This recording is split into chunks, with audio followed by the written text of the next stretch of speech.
In the grim darkness of the far future, there are fates worse than death. For a space marine of the Black Templars, warriors who have dedicated their entire existence to the crusade against the alien, the heretic, and the witch, few nightmares compare to falling into the hands of their most hated enemies. But even among these scenarios of horror and degradation, one stands apart in its sheer, unrelenting cruelty. Imagine being a Dreadnought, a revered warrior entombed within a walking sarcophagus of adamantium and ceramite, your broken body sustained by archaeotech life support, your mind hardwired directly into a war machine that has become both your salvation and your prison. Now imagine that machine, with you still conscious inside it, falling into the hands of Orks. This is not a quick death. This is not the honorable end that a Black Templar craves, falling in battle with a prayer to the God Emperor on their lips and their chainsword buried in the chest of a Xenos abomination. This is something far more terrible, a prolonged nightmare that tests the very limits of what even a superhuman mind can endure.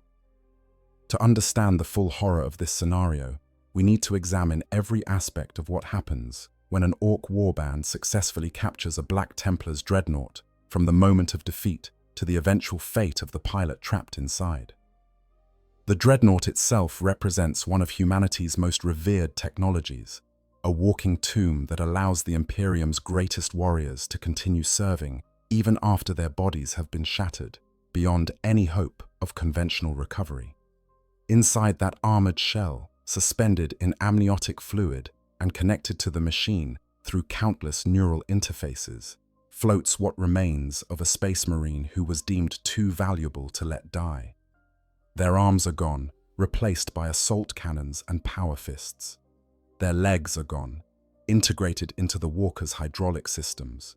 Most of their torso is gone, reduced to vital organs and the precious brain that still carries decades or even centuries of combat experience, tactical knowledge, and unwavering faith in the Emperor of mankind.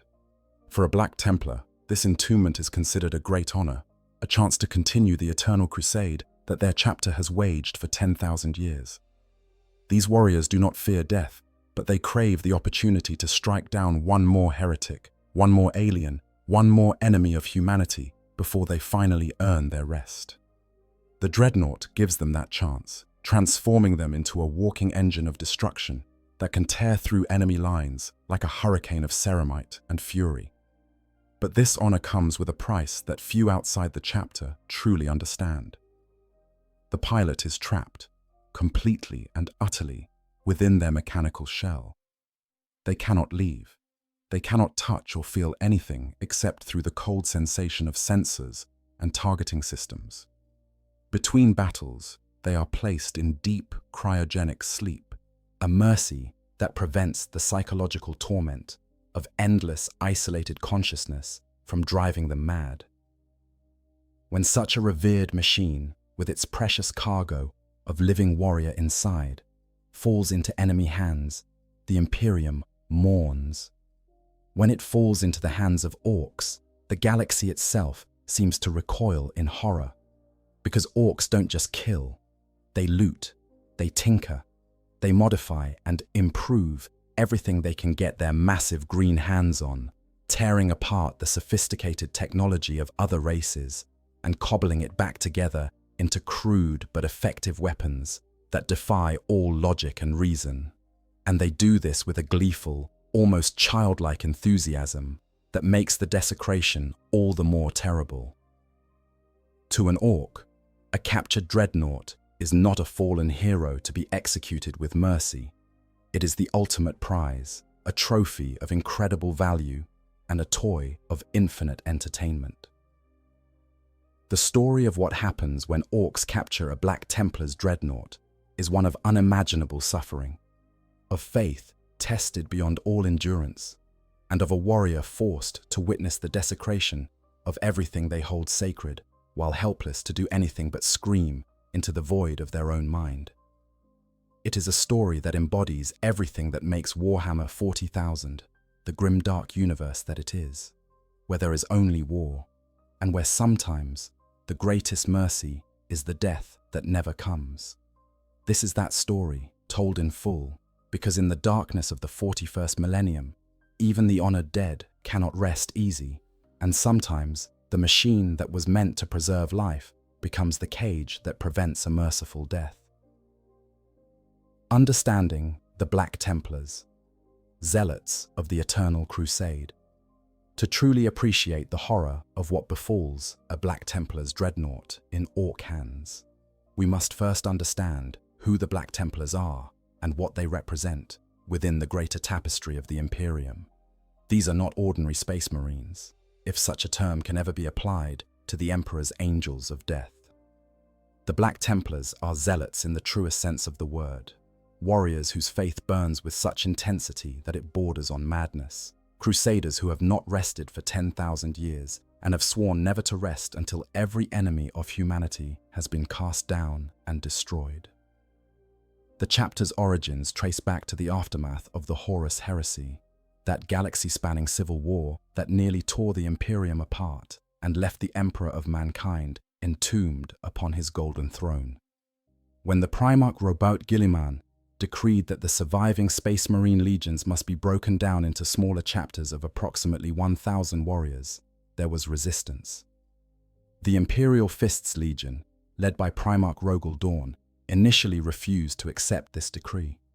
Dawn saw it as an insult to the loyalty his legion had proven during the defense of Terra itself, and he was not alone in his objections. But when civil war threatened once more, when it seemed that the Imperium might tear itself apart again so soon after the heresy, Dawn relented.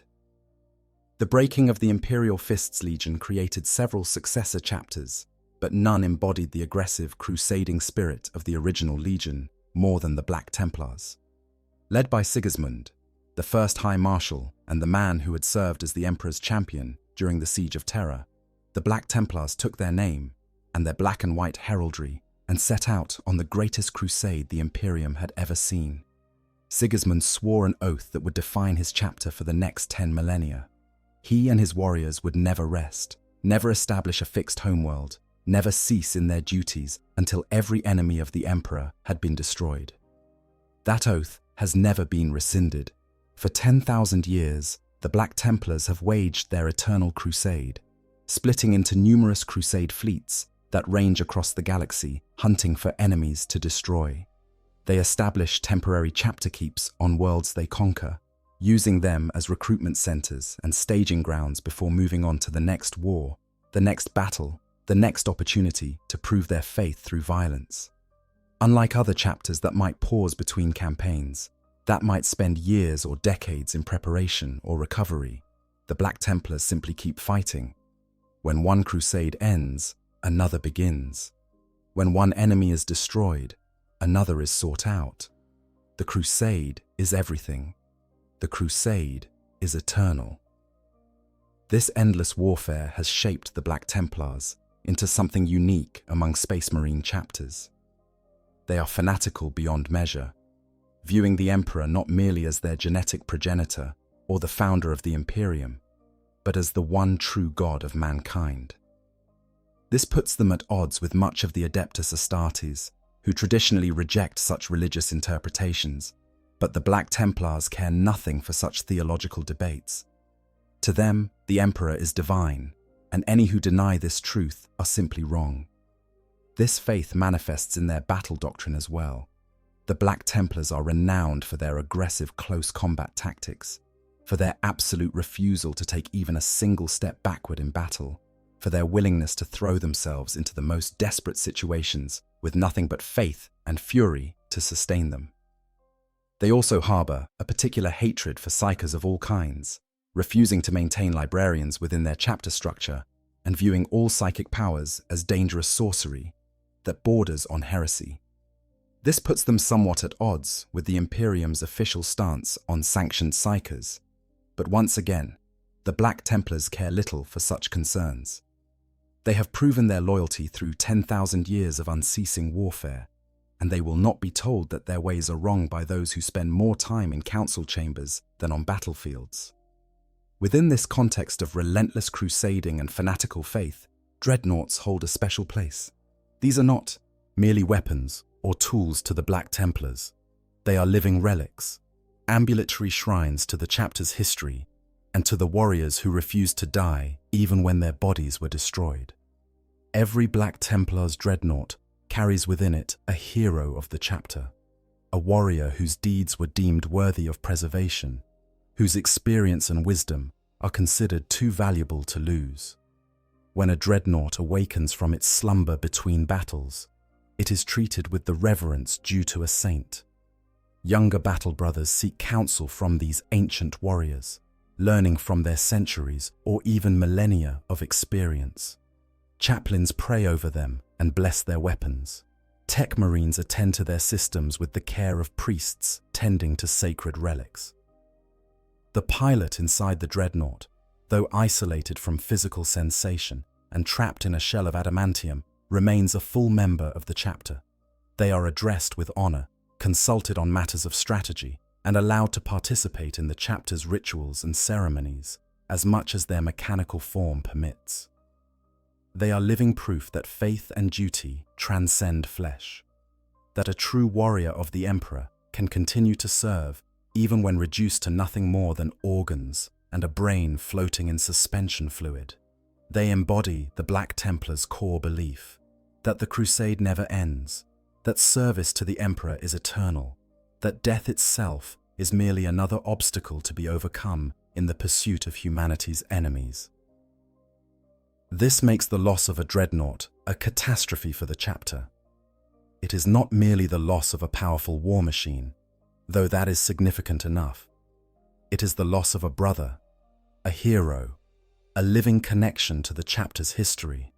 It is the loss of irreplaceable experience and wisdom accumulated over centuries of warfare. More than that, it is a spiritual blow, a reminder that even the most revered warriors can fall, that even the greatest faith cannot guarantee victory against the countless horrors that plague the galaxy. When a Black Templar's dreadnought is destroyed in battle, the chapter mourns deeply, but they take some comfort in knowing that their brother finally earned his rest, that he fell in combat serving the Emperor until his very last moment. But when a dreadnought is captured, when it falls intact or mostly intact into enemy hands, there is no such comfort, because the warrior inside is not dead. They are still conscious, still aware, still trapped in their mechanical shell, but now in the hands of the enemy. For the Black Templars, this represents a horror almost beyond comprehension. One of their honored ancients, a hero who has fought for the chapter for generations, is now helpless in enemy hands. Everything the Black Templars stand for, their faith, their honor, their absolute refusal to surrender or show weakness, all of it is tested in that moment. And if the enemy who captures that dreadnought happens to be Orks, if the revered machine and the warrior trapped inside it fall into the hands of Xenos, who are viewed by the Black Templars as among the most contemptible species in the galaxy, then the horror multiplies 1,000-fold. Because Orks are not sophisticated enemies who might use the captured dreadnought for intelligence or strategic advantage. They are not craftsmen who might appreciate the technology and attempt to study it with care. They are violent, crude, enthusiastic tinkerers who will tear apart anything they find interesting and rebuild it according to their own bizarre logic, all while laughing and fighting among themselves over who gets to work on which bits. The thought of a Black Templar's dreadnought, with its pilot still alive inside, subjected to Ork improvements and forced to witness the desecration of their sacred machine, is the stuff of nightmares for the chapter. It represents not just a tactical loss, but a spiritual crisis, a test of faith that demands immediate response. The Black Templars will move heaven and earth to recover a captured dreadnought, launching desperate rescue missions regardless of the cost. Because leaving one of their brothers in the hands of Xenos, conscious and aware and suffering, is simply unthinkable.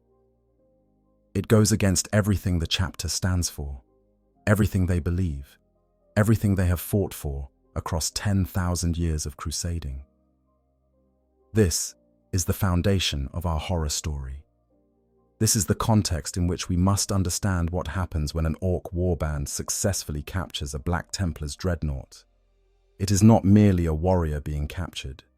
It is a living saint being subjected to desecration by the most contemptible enemies imaginable. It is faith being tested in the crucible of unimaginable suffering. It is everything that makes Warhammer 40,000 truly grimdark, because there is no escape, no mercy, and no guarantee that faith alone will be enough to survive what comes next. Inside a Dreadnought, the living tomb. Before we can fully appreciate the horror of what happens when Orks get their hands on a captured Dreadnought, we need to understand what it actually means to be entombed within one of these walking war machines. The process of becoming a Dreadnought pilot is not a surgery performed on volunteers. It is a last desperate measure taken when a Space Marine has been so catastrophically wounded that there is no other way to preserve their life and their service to the Emperor. Only the most honored warriors, those whose experience and wisdom are considered irreplaceable, are given this dubious gift. For every warrior who earns entombment in a Dreadnought, dozens of others are allowed to die with dignity, their gene seed harvested, and their bodies cremated with full honors. The physical reality of being a Dreadnought pilot is nightmarish, even before we add the horror of capture and corruption. When a Space Marine is selected for entombment, they are brought to the chapter's apothecarion and subjected to what can only be described as extreme surgery. The apothecaries and tech marines work together to preserve only what is absolutely necessary for life and consciousness. Arms and legs are removed entirely, as they will never be used again. The torso is stripped down to essential organs, with anything that isn't critical for maintaining the brain being carefully excised. Skin, muscle tissue, much of the skeletal structure, all of it is removed until what remains could fit within a container not much larger than a man's torso. What's left is placed within an armored sarcophagus and suspended in thick, oil-like amniotic fluid that serves multiple purposes. It preserves the organic tissue, preventing decay and providing essential nutrients directly into what remains of the pilot's circulatory system. It maintains a constant temperature and pressure that keeps the fragile organs functioning. And perhaps most importantly, it fills the pilot's lungs, becoming the medium through which they breathe for the rest of their existence. The first breath of this fluid is described in the few accounts we have as terrifying, every instinct screaming that drowning is imminent, even as the superhuman biology of a Space Marine adapts to breathing liquid instead of air. The sarcophagus itself is then integrated into the Dreadnought's chest cavity, becoming the heart of the walking machine. Countless neural interface cables are plugged directly into the pilot's spine and brainstem, creating a direct connection between organic nervous system and mechanical systems. This is where the true horror of the Dreadnought experience becomes apparent. The pilot doesn't control the Dreadnought the way someone might control a vehicle or wear a suit of armor. They become the Dreadnought. Their consciousness expands to fill the mechanical shell, their sense of self merging with the war machine until it's impossible to tell where the Marine ends and the machine begins. When a Dreadnought pilot opens their eyes, they don't see through organic eyes.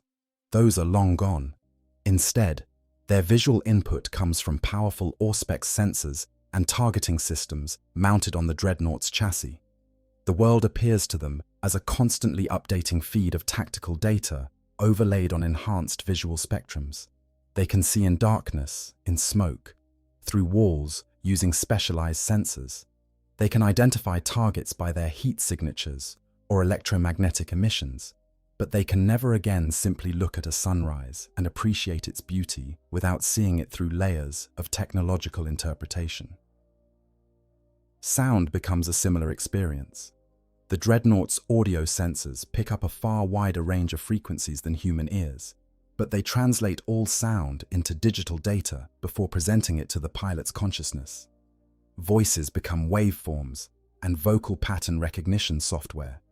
Music becomes mathematical relationships between frequencies. The pilot can still understand speech and communicate through their Dreadnought's powerful voxcasters, but the simple act of listening to a battle brother's voice becomes something processed and artificial. Touch is perhaps the most profound loss.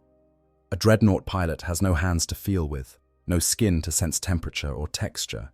When they grasp something with a power fist capable of crushing tank armor, they receive only pressure readings and mechanical feedback. The sensation of crushing an enemy in their grip is reduced to numbers and force measurements. They know intellectually that they're destroying their target. They can see it, and their systems tell them so. But they can never again feel that visceral satisfaction of flesh and bone giving way beneath their strength. The psychological impact of this transformation cannot be overstated. Even Space Marines, who are psychologically conditioned to withstand horrors that would break normal humans, struggle with the isolation and sensory deprivation of Dreadnought entombment.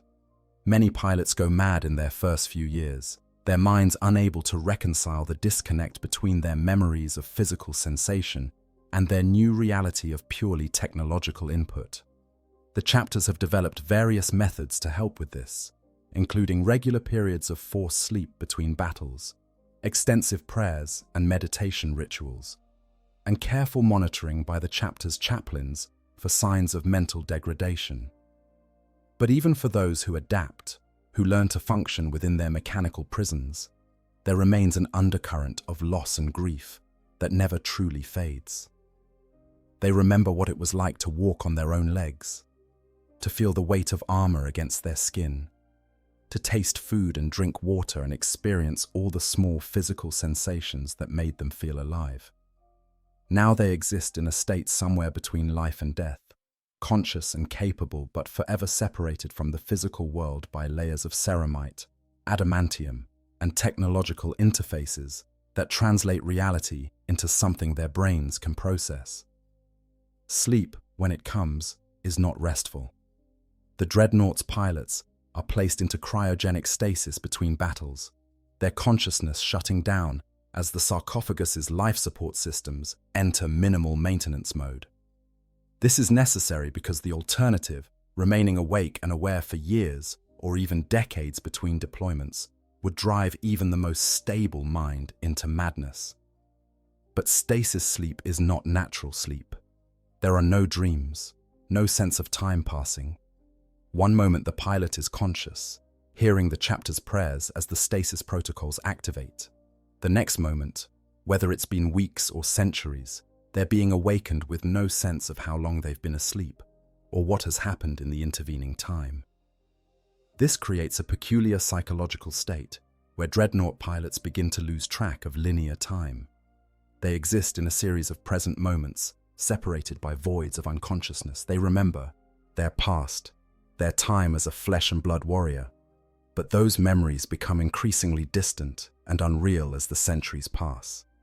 They live only for the moments of awakening, for the battles they fight, for the purpose that their entombment was meant to serve.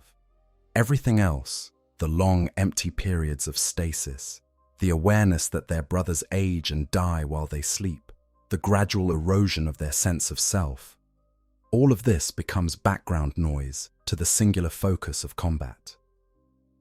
For a Black Templar's Dreadnought, this existence is made bearable by faith and purpose. They are told that their suffering serves the Emperor, that every moment of isolation and every century of half-life brings glory to the God Emperor of mankind. They are praised as heroes, venerated as living saints, and their counsel is sought by younger warriors who see them as connections to the chapter's glorious past. This external validation helps maintain their sanity, gives them something to hold on to when the weight of their existence becomes too much to bear. They are not merely suffering for the sake of suffering. They are enduring because their service matters, because their existence has meaning beyond their personal torment. Now imagine all of that stripped away. Imagine a Black Templar's Dreadnought pilot experiencing every single aspect of this already nightmarish existence, but removed from their chapter, separated from the brothers who give their suffering meaning, trapped not in a sacred war machine being maintained by reverent tech marines, but in a shell of desecrated metal being torn apart by laughing Xenos. Imagine the sensory feeds they rely on being disrupted, damaged, or replaced with crude Ork equivalents. Imagine the neural interfaces that connect their consciousness to their mechanical body, being prodded and altered by mech boys who have no understanding of the sacred technology they're desecrating. Imagine being unable to move, unable to fight, unable to even die, while everything you are and everything you've become is systematically destroyed and rebuilt according to the whims of creatures you've spent your entire existence learning to hate and despise. Imagine your sarcophagus being cracked open, your amniotic fluid being drained and replaced with whatever lubricants the Orks think will work, your life support systems being improved with Ork technology that might fail at any moment. Imagine hearing their voices, understanding their crude language through your damaged audio sensors, hearing them laugh and argue over your body as if you're nothing more than a particularly interesting piece of scrap metal they found on a battlefield. This is the reality that awaits a Black Templars Dreadnought captured by Orks. Every aspect of the already terrible existence of a Dreadnought pilot is magnified and twisted into something even worse. The isolation becomes absolute. The sensory deprivation becomes total. The purpose that gave meaning to centuries of suffering is ripped away, leaving only the raw experience of consciousness trapped in a mechanical shell that no longer fully responds to your will. And through it all, the pilot remains aware, their enhanced space marine mind refusing to shut down even as part of them screams for the mercy of oblivion that will not come. The moment of capture, how the impossible becomes reality. The question that many might ask is how such a capture could even occur. Dreadnoughts are among the most formidable war machines in the Imperium's arsenal, towering engines of destruction that can shrug off weapons fire that would obliterate main battle tanks. A Black Templars Dreadnought is particularly fearsome, its pilot driven by fanatical faith and centuries of combat experience, its weapons maintained to perfection by the chapter's tech marines, its armor blessed by chaplains and inscribed with prayers that have been accumulating for generations. How could such a war machine, crewed by such a warrior, possibly be captured intact by Orks, who are known more for overwhelming brute force than for sophisticated tactics? The answer lies in understanding both the nature of Ork warfare and the specific circumstances that can lead to a dreadnought being overwhelmed and taken rather than destroyed. Orks are not stupid, despite what Imperial propaganda might suggest. They are cunning in their own crude way, and they understand the value of taking enemies alive or intact when possible. More importantly, they have numbers on their side that can overwhelm even the most formidable defenses. A typical scenario begins not with a single dreadnought being isolated, but with an entire Black Templars force being engaged in combat against an Ork of massive proportions. The crusade might have been hunting a particular war boss, or responding to an Ork invasion of an imperial world, or simply stumbling into a green tide that had grown far larger than intelligence reports suggested. The battle begins, as most such engagements do, with the Black Templars throwing themselves into combat with their characteristic aggression, their faith carrying them forward into the heart of the enemy horde. Dreadnoughts are typically deployed as heavy fire support and breakthrough units, using their formidable armor and weapons to anchor defensive positions or to lead assaults through particularly thick enemy concentrations. A Black Templars Dreadnought might find itself advancing at the center of a Crusader squad, its assault cannon tearing through Ork boys while its power fist crushes knob after knob who tries to slow its advance. For a time, the line holds. The Emperor's Angels of Death do what they do best, killing with precision and faith, each Black Templar worth a dozen or more Orks in individual combat. But Orks don't win through individual combat prowess. They win through sheer, overwhelming numbers. For every Ork that falls, two more charge forward, bellowing their war cries and firing wildly into the air. The Wah energy builds, that peculiar psychic field that all orcs generate when gathered in sufficient numbers, making them tougher, faster, more aggressive. The green tide keeps coming, wave after wave, and slowly, inevitably, the Space Marines begin to be pushed back and separated. This is when disaster strikes. A dreadnought that has been holding a key position suddenly finds itself cut off from support as the battle line fragments. Orc mobs swarm around it from multiple directions, their numbers making up for their individual weakness. Rocket launchers and big shooters pour fire into the dreadnought's armor, each hit doing minimal damage, but the cumulative effect starting to wear down even ceramite plating. Larger orcs, the massive knobs and warbosses who lead the horde, close in with power claws and massive choppers, their brutal strength allowing them to actually damage the dreadnought's legs and weapon systems. The dreadnought fights magnificently, as befits a warrior of the Black Templars. Its assault cannon cycles continuously until the barrels glow red. Its power fist pulverizes everything within reach. Its footfalls crush orcs that get too close. The pilot inside is roaring prayers through their voxcaster, calling upon the Emperor for strength, declaring that they will never yield, never surrender, never stop fighting while even a single enemy draws breath. But there are too many. Far, far too many. Critical damage accumulates.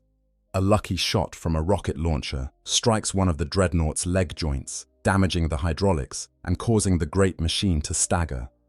Orc knobs seize the opportunity, swarming over the temporarily immobilized war machine and hammering at weak points with their power claws. The assault cannon's ammunition feed is severed by a well-placed attack, leaving the weapon useless. The power fist's energy field flickers and dies, as power conduits are ruptured. Still the dreadnought fights, using its massive bulk as a weapon, crushing orcs beneath its feet and battering them aside with damaged but still functional limbs. Then comes the moment that seals the dreadnought's fate. Perhaps it's a massive explosion from an orc bomb squig that finally brings the walker crashing to the ground. Perhaps it's a particularly cunning attack by a big mech wielding specialized equipment designed to disable machinery. Perhaps it's simply the cumulative effect of hundreds of attacks finally overwhelming the dreadnought systems, causing it to topple like a felled tree. However it happens, the moment the dreadnought goes down is the moment when capture becomes possible. Under normal circumstances, a downed dreadnought would be finished off quickly. The orcs would swarm over it, tearing it apart with their weapons and looting whatever bits they could carry. The pilot inside, if they survived the initial damage, would die quickly, as critical systems failed or as orc weapons penetrated the sarcophagus. But in this case, something different happens. Perhaps a big mech is present and recognizes the value of the intact technology. Perhaps a warboss wants the prestige of capturing such a trophy. Perhaps it's simply luck, or the will of Gork and Mork, that causes the orcs to restrain themselves from completely destroying their prize. Orders are bellowed in the crude orc language. The mob is pulled back from the fallen dreadnought, though not without some of them managing to bash off a few more pieces as souvenirs. The big mech and his crew of mech boys scramble over the machine, assessing the damage and figuring out how to move it. Massive chains are wrapped around the dreadnought's limbs. Battle wagons and trucks are brought up, their engines roaring as they strain to drag the massive war machine away from the battlefield. Inside the sarcophagus, the pilot experiences all of this through increasingly degraded sensory feeds. Their audio sensors pick up the roar of orc voices and the clank of chains. Their visual displays flicker and fade, showing only fragmentary images of green-skinned faces peering at them, of massive crude vehicles being positioned around their fallen form. They try to move, to activate any remaining systems, to detonate their own reactors rather than allow capture, but nothing responds. The damage is too severe, the machine too crippled. They can do nothing but remain aware, conscious, trapped in their armored shell as it's dragged away from the battle, away from their brothers, away from everything they've known for centuries. The other Black Templars, if any survive, will search desperately for their fallen brother. They know what capture by Orks means. They know the horror that awaits. If they can reach the Dreadnought in time, they'll do everything in their power to recover it, or at least to grant their brother the mercy of a quick death. But the battle is chaos. The Ork numbers are still overwhelming, and in the confusion of combat, the Dreadnought is dragged away into the heart of the Ork lines. By the time the Black Templars can mount a proper rescue attempt, their brother is gone, swallowed by the green tide, spirited away to whatever crude fortress or workshop the Orks have established. And so the nightmare truly begins. The Dreadnought pilot, still alive, still conscious, finds themselves in the hands of their most hated enemies. Every prayer they've memorized, every battle hymn they know by heart, every article of faith they've clung to through centuries of service, all of it will be tested in the hours and days to come. Because they are no longer a warrior of the Black Templars. They are a prize, a curiosity, a piece of looted technology that Orks will take apart and rebuild according to their own incomprehensible logic. And through it all, they will remain aware, bearing witness to the desecration of everything they are, everything they were, and everything they believed their service meant. This is how the impossible becomes reality. Not through some sophisticated trap or elaborate scheme, but through the brutal mathematics of Ork warfare, where sufficient numbers can overwhelm anything, and where the desire to loot interesting technology sometimes overcomes the instinct to simply smash everything in sight. It's a confluence of bad luck, tactical disaster, and the particular quirks of Ork culture that makes capture possible. But once it happens, once a Black Templar's Dreadnought falls into Ork hands with its pilot still alive inside, what follows is a horror story that tests the very limits of faith and endurance. What Orks see, a prize beyond measure. To understand what happens next, we need to shift our perspective from the imprisoned Space Marine to the Orks who have captured him. Because while the pilot sees only horror and desecration, the Orks see something entirely different. They see the ultimate prize, a treasure beyond measure, a piece of technology so impressive and valuable that wars have been fought over less. The gulf between these two perspectives, between the sacred and the profane, between reverence and crude enthusiasm, is part of what makes this scenario so terrible. Orks are looters by nature. It's literally bred into their genetic code, a survival mechanism left over from when they were created by the ancient brain boys as the ultimate biological weapons. Orks instinctively understand that not everything needs to be built from scratch, that sometimes it's more efficient to take what enemies have created and modify it for their own purposes. Different Ork clans have different relationships with looting, from the Bad Moons who prefer to buy the newest and flashiest gear with their seemingly endless supply of teeth, to the Death Skulls, who are legendary for their ability to liberate anything that isn't nailed down, and quite a few things that are. But regardless of clan, all Orks recognize quality when they see it. A Dreadnought, any Dreadnought, represents some of the finest war machine technology in the galaxy. It's tough, it's powerful, it's covered in weapons, and it moves with an agility that should be impossible for something so large and heavily armored. To an Ork, this is magnificent. This is exactly the kind of killy hardware that every self-respecting greenskin dreams of getting their hands on. The fact that it's also huge, impressive looking, and makes a lot of noise when it fires only adds to its appeal. When Orks first approach their captured Dreadnought, there's a sense of reverent excitement that might seem paradoxical given their brutal nature. They gather around it, marveling at the intact armor plating, the sophisticated weapon systems, the intricate mechanical joints that allow such smooth movement. The mech boys in particular are practically vibrating with enthusiasm, their genetically encoded understanding of technology telling them that what they're looking at is special, that this isn't just another looted tank or captured weapon, but something far more valuable. The war boss who authorized the capture takes immense pride in this prize. In Orc society, status is everything, and status comes from being the biggest, strongest, richest, and most impressive. A war boss who can point to a captured Space Marine Dreadnought and say, "I got dat," has just earned serious bragging rights. Other Orcs will look upon this trophy with envy and respect. Rival war bosses might challenge for leadership just to get their hands on such impressive loot. The entire warband's prestige increases simply by having such a powerful war machine in their possession. But the real excitement comes from the mech boys, those Orcs whose genetic inheritance includes an instinctive understanding of technology. To a mech boy, a captured Dreadnought isn't just impressive, it's fascinating. Every Orc is born with basic technical knowledge, enough to maintain a shooter or keep a truck running with duct tape and prayers to Gork and Mork. Mech boys get something more, a deep intuitive grasp of how machines work and how they can be improved, even if they can't articulate why they know what they know. When a mech boy looks at a Dreadnought, they see not just what it is, but what it could be, all the ways it could be made more orky, all the modifications that could make it even killier. The big mech, in charge of examining the captured Dreadnought, approaches it with the kind of eager curiosity that a child might show when given a new toy. But this is a toy that weighs several tons and is covered in weapons that could reduce the big mech to component atoms if activated. Still, fear is not something Orcs experience the way other species do.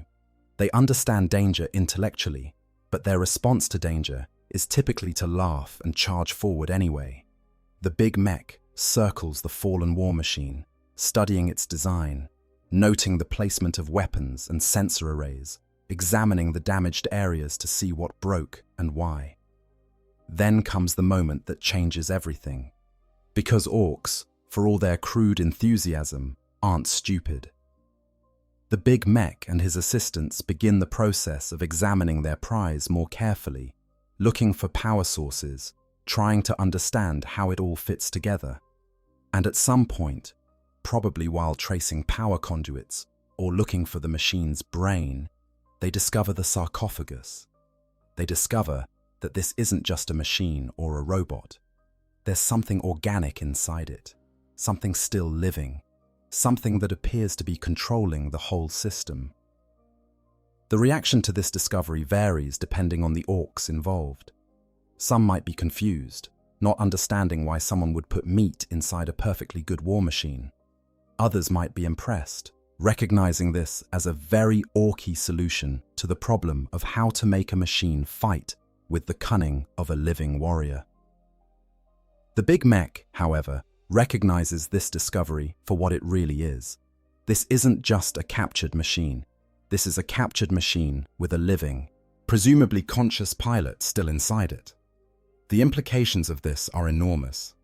First, it means the machine can potentially be made to work again with its original pilot, assuming the mech boys can figure out how to control or coerce the pilot into cooperation. Second, it means they can study how the meat parts and the metal parts work together, potentially learning new techniques for building their own death dreads and killer cans. Third, and perhaps most importantly to the war boss, it means they have a living captive space marine, one of the Emperor's angels of death, trapped and helpless. The bragging rights just increased exponentially. Word spreads through the Orc warband quickly. The boys gather to gawk at the captured Dreadnought, pointing at it and arguing about what should be done with it. Some suggest trying to make it fight for them, imagining the fear they could inspire in their enemies by showing up to battle with a corrupted Space Marine war machine. Others suggest taking it apart completely to see how it works, or using the parts to build even bigger and better machines.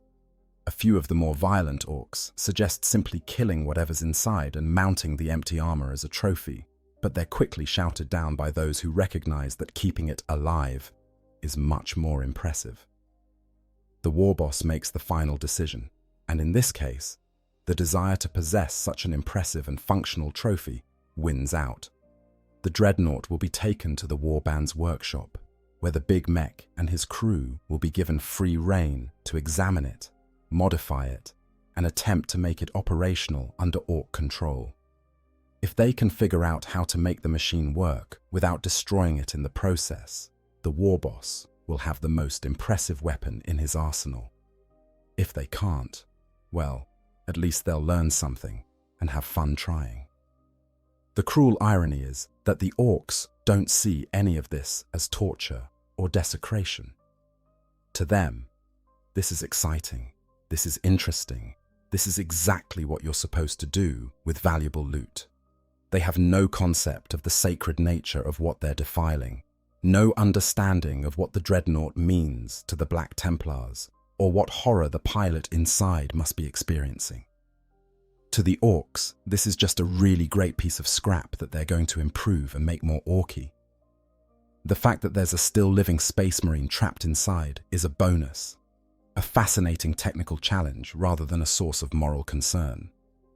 This fundamental disconnect between how the pilot experiences what's happening and how the Orks perceive their own actions is perhaps the cruelest aspect of the entire situation. The pilot's suffering is not the result of deliberate sadism. The Orks aren't trying to torture the space marine out of malice or hatred. They're simply doing what Orks do, enthusiastically modifying interesting technology without any consideration for the sanctity of what they're working on or the feelings of the organic component trapped inside. It's thoughtless cruelty, the kind that's almost worse than deliberate malice, because there's no reasoning with it, no appealing to mercy or honor. The Orks are having fun, and they see no reason why they shouldn't continue to do so. The Mech Boy Workshop, Dissection and Discovery. The captured Dreadnought is dragged into what passes for a workshop among the Orks, a vast space that would horrify any tech priest of the Adeptus Mechanicus. The area is part scrapyard, part factory, part battlefield, littered with the remains of 1,000 looted vehicles and weapons in various states of disassembly or modification. Sparks fly from welding torches wielded by grot assistants. Smoke billows from forge fires where metal is being heated and hammered. The air is thick with the smell of promethium, burning oil, and the indefinable stench of Ork industry.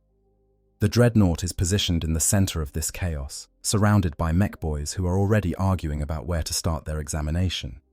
Some want to begin with the weapons systems, seeing if they can get the assault cannon working, or at least salvage the mechanisms for their own projects. Others are more interested in the armor plating, wondering if they can replicate the ceramite alloy, or at least understand why it's so much tougher than standard Ork armor. The big mech has to physically bash a few heads together to establish some order, declaring that they'll start by examining the intact systems before they begin taking things apart. Inside the sarcophagus, the pilot experiences all of this through damaged and intermittent sensor feeds. Their visual displays flicker between working and dead, showing brief glimpses of green faces and crude tools before going dark again. Their audio sensors work better, unfortunately, meaning they can hear everything happening around them. The voices of Orks arguing in their brutal language, the sound of metal being cut and hammered, the whoosh of welding torches and the clatter of parts being dropped or thrown aside. It's a cacophony that would drive a normal human mad within hours, but the pilot has no choice but to endure it. The mech boys begin their work with surprising methodicalness, at least by Ork standards. They examine the Dreadnought's exterior, tracing power lines and identifying major systems. They argue about what each component does, their instinctive knowledge telling them that this is a power supply. That's a sensor array. This must be the control system. They're remarkably accurate in their assessments, despite having no formal training or understanding of Imperial technology. This is the gift of the mech boys, genetic memory encoded in their very being, allowing them to intuitively grasp mechanical principles that would take human engineers years of study to understand. As they work their way around the Dreadnought, they begin removing damaged components. An armor plate torn by Ork weapons is pried off and tossed. Aside, earning nods of approval when the mechs note how thick and tough it is. A weapon system that was disabled in combat is carefully detached. The mech boys already planning how they might repurpose it for one of their own vehicles. Wiring harnesses are examined, followed, and in some cases severed when the mechs determine they're not critical to the machine's core functions. Every modification, every cut, every piece removed makes the pilot want to scream. But the pilot can't scream. Their voxcasters are either damaged or have been deliberately disabled by the Orks, who recognized early on that the strange sounds coming from the machine might be attempts at communication. All the pilot can do is exist in silent horror, feeling through their degraded sensor feeds as their body, their machine, their sacred vessel is systematically violated by Xenos hands. It's like being conscious during surgery, except the surgeons are enthusiastic amateurs who have no regard for your survival or comfort and who are more interested in seeing what interesting parts you have inside than in preserving your integrity. The real horror begins when the mech boys locate and begin examining the sarcophagus. They've been working on the Dreadnought for hours at this point, and they've mapped out most of the major systems. But there's this central component that all the most important cables and conduits seem to lead to. This heavily armored box right in the chest cavity that seems to be the heart of the entire system. The big mech recognizes it as something special, something that requires careful investigation. Grots are sent in with smaller tools to carefully remove the armor panels that protect the sarcophagus. The mech boys lean in close, studying the revealed mechanisms, trying to understand what they're looking at. And then one of them notices something. A viewing port, a small window of armored glass that allows a visual check of the sarcophagus's interior. The mech peers through it, and his eyes widen with surprise and fascination. There's meat inside, not just wires and circuits and mechanical components, but actual living tissue, suspended in some kind of liquid, with tubes and cables plugging into it from all sides. The mech calls over the others, and soon there's a crowd of green faces pressed around the viewport, examining this unexpected discovery. One of them, perhaps a mech, with more experience with biological components, recognizes what they're looking at. It's a pilot, or what's left of one, the organic control system that operates the entire machine. The discussion that follows is animated and enthusiastic. The mech boys are fascinated by this discovery, seeing it as a brilliant solution to the problem of making war machines that can think and react like living warriors. Some of them have worked on def dreads, which use a similar principle of wiring a living orc into a mechanical shell. But this is much more sophisticated, much more completely integrated. The human, or whatever this transhuman creature is, seems to be not just controlling the machine, but actually part of it. Their nervous system merged with the Dreadnought systems in a way that makes the line between flesh and metal almost meaningless. The big mech makes a decision. They need to understand this system better if they're going to successfully modify the Dreadnought. That means opening the sarcophagus and examining the organic component more directly. Some of the other mechs protest, arguing that opening it might kill whatever's inside, and if that dies, the whole machine might stop working. But the big mech is confident. They've opened up def dreads before. How different could this be? The answer, as it turns out, is very different indeed. The sarcophagus is sealed and protected by technology that the mech boys barely understand. They attack it with characteristic orc enthusiasm, using cutting torches and power tools to breach the armored housing. Alarms begin to sound, warnings that the sarcophagus's integrity has been compromised, that life support is failing, that critical systems are going offline. The mechs ignore these warnings, not understanding the sacred Gothic script and not caring much about warning lights anyway. They just keep cutting until they've made an opening large enough to see inside properly. The amniotic fluid begins to drain out, thick and oil-like, flowing across the workshop floor and causing a few of the smaller grots to slip and fall. The mech boys peer inside, and for the first time they get a clear look at what they've captured. The remains of a space marine, reduced to a torso and head, covered in surgical scars and plugged full of more cables and tubes than they can count. The organic eyes are closed, but as the fluid drains away and the pilot is exposed to air for the first time in possibly centuries, those eyes snap open. The mechs jump back, startled by this sudden sign of life. The pilot's eyes, augmented with cybernetic enhancements that give them an almost mechanical appearance, fix on the orcs surrounding their open sarcophagus. For a moment, there's silence in the workshop as Orc and Space Marine stare at each other across an unbridgeable gulf of species, culture, and understanding.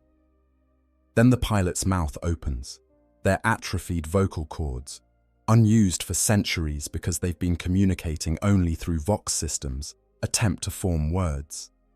What comes out is a rasp, a barely audible sound that might be a curse or a prayer, or simply an expression of the bottomless horror the pilot is experiencing.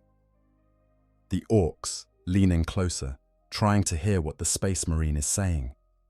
One of the mechs, perhaps thinking the pilot needs help breathing now that they're out of the fluid, shoves a tube into their mouth, making the pilot gag and choke. Another mech prods at the exposed flesh with a grimy finger, curious about the texture and wondering if this is the kind of meat that's good for eating.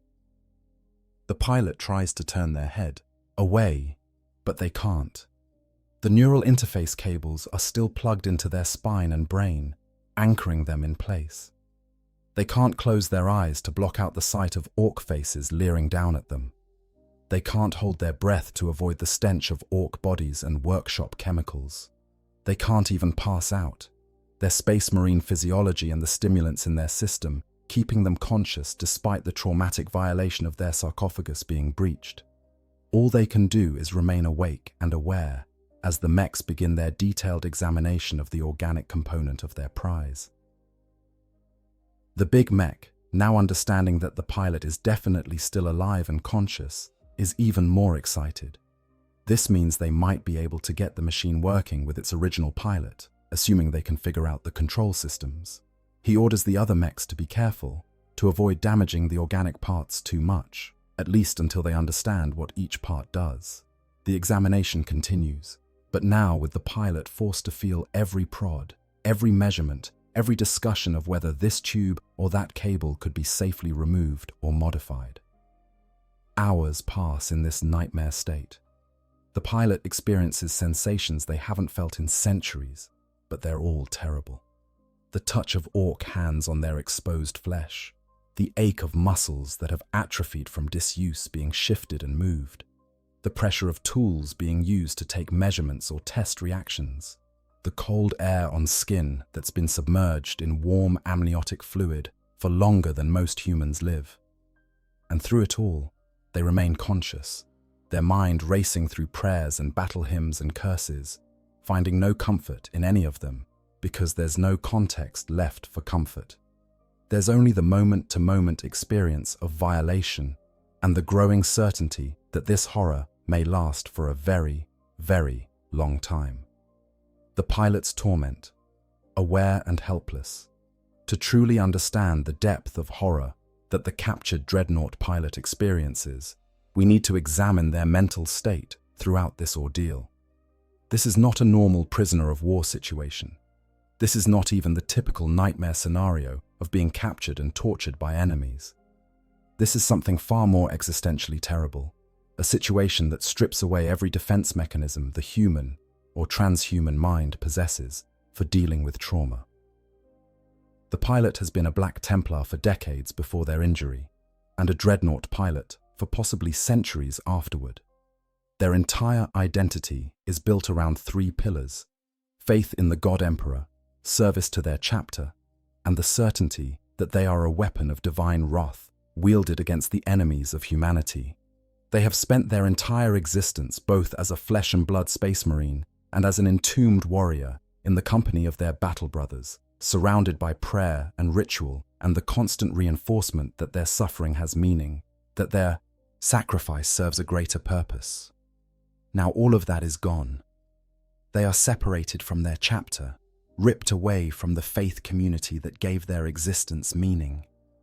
The prayers they've memorized, the battle hymns they've sung before every engagement, the rituals they've participated in, all of it continues only in their own mind, without external reinforcement, without the responding voices of their battle brothers.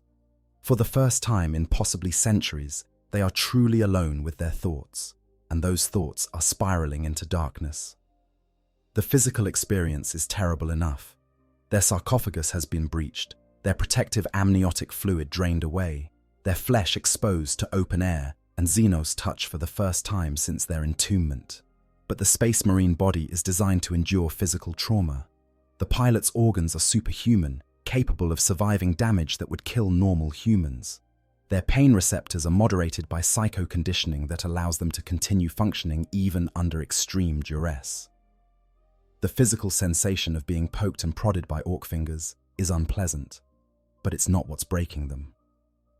What's breaking them is the absolute helplessness of their situation.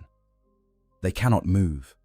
The most their atrophied body is capable of is twitching fingers or rolling their eyes. The neural interface cables that once allowed them to control a walking war machine, to move with the power and grace of a demigod of battle, now simply anchor them in place like chains. They cannot speak coherently. Their vocal cords, unused for so long, produce only rasping sounds that the orcs don't understand and don't care about. They cannot fight. They cannot escape. They cannot even kill themselves. This last realization is perhaps the most terrible.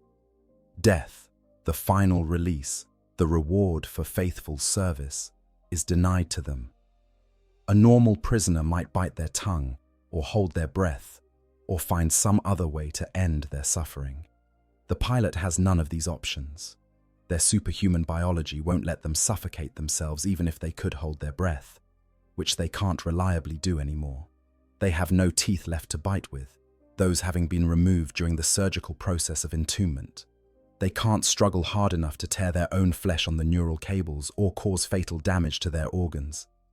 The system that was designed to keep them alive at all costs is now ensuring they can't escape through death.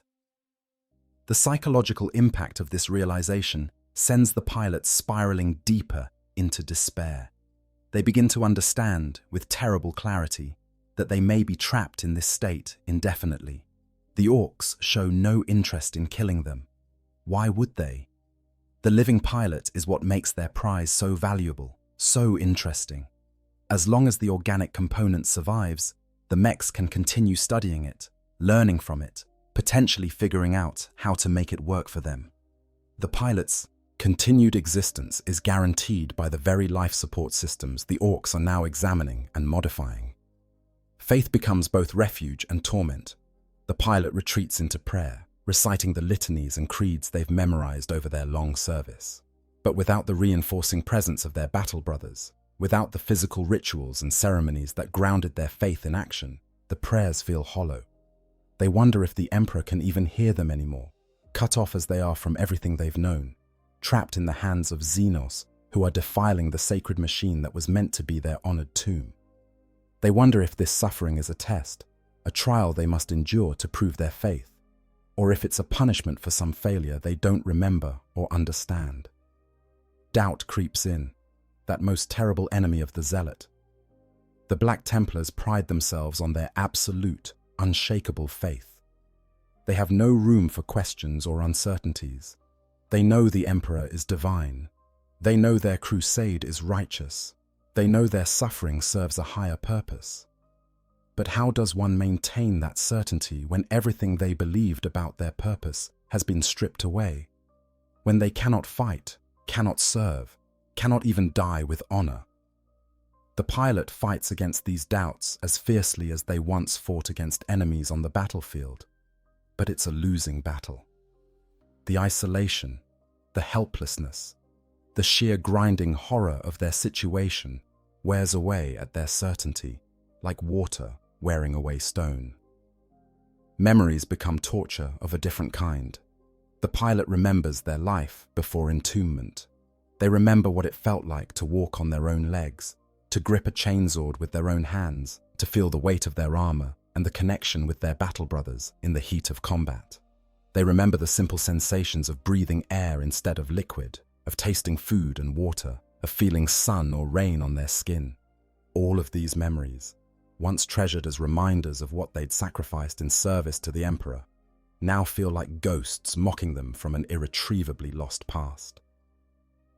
They also remember their first moments as a dreadnought, the horror and disorientation of awakening in a mechanical shell, the sense of loss and isolation that took years to adapt to. They remember the words of comfort spoken by the chaplain who oversaw their entombment, the assurances that their sacrifice was honored, that they would continue to serve with glory, that they were joining the ranks of the chapter's most revered heroes.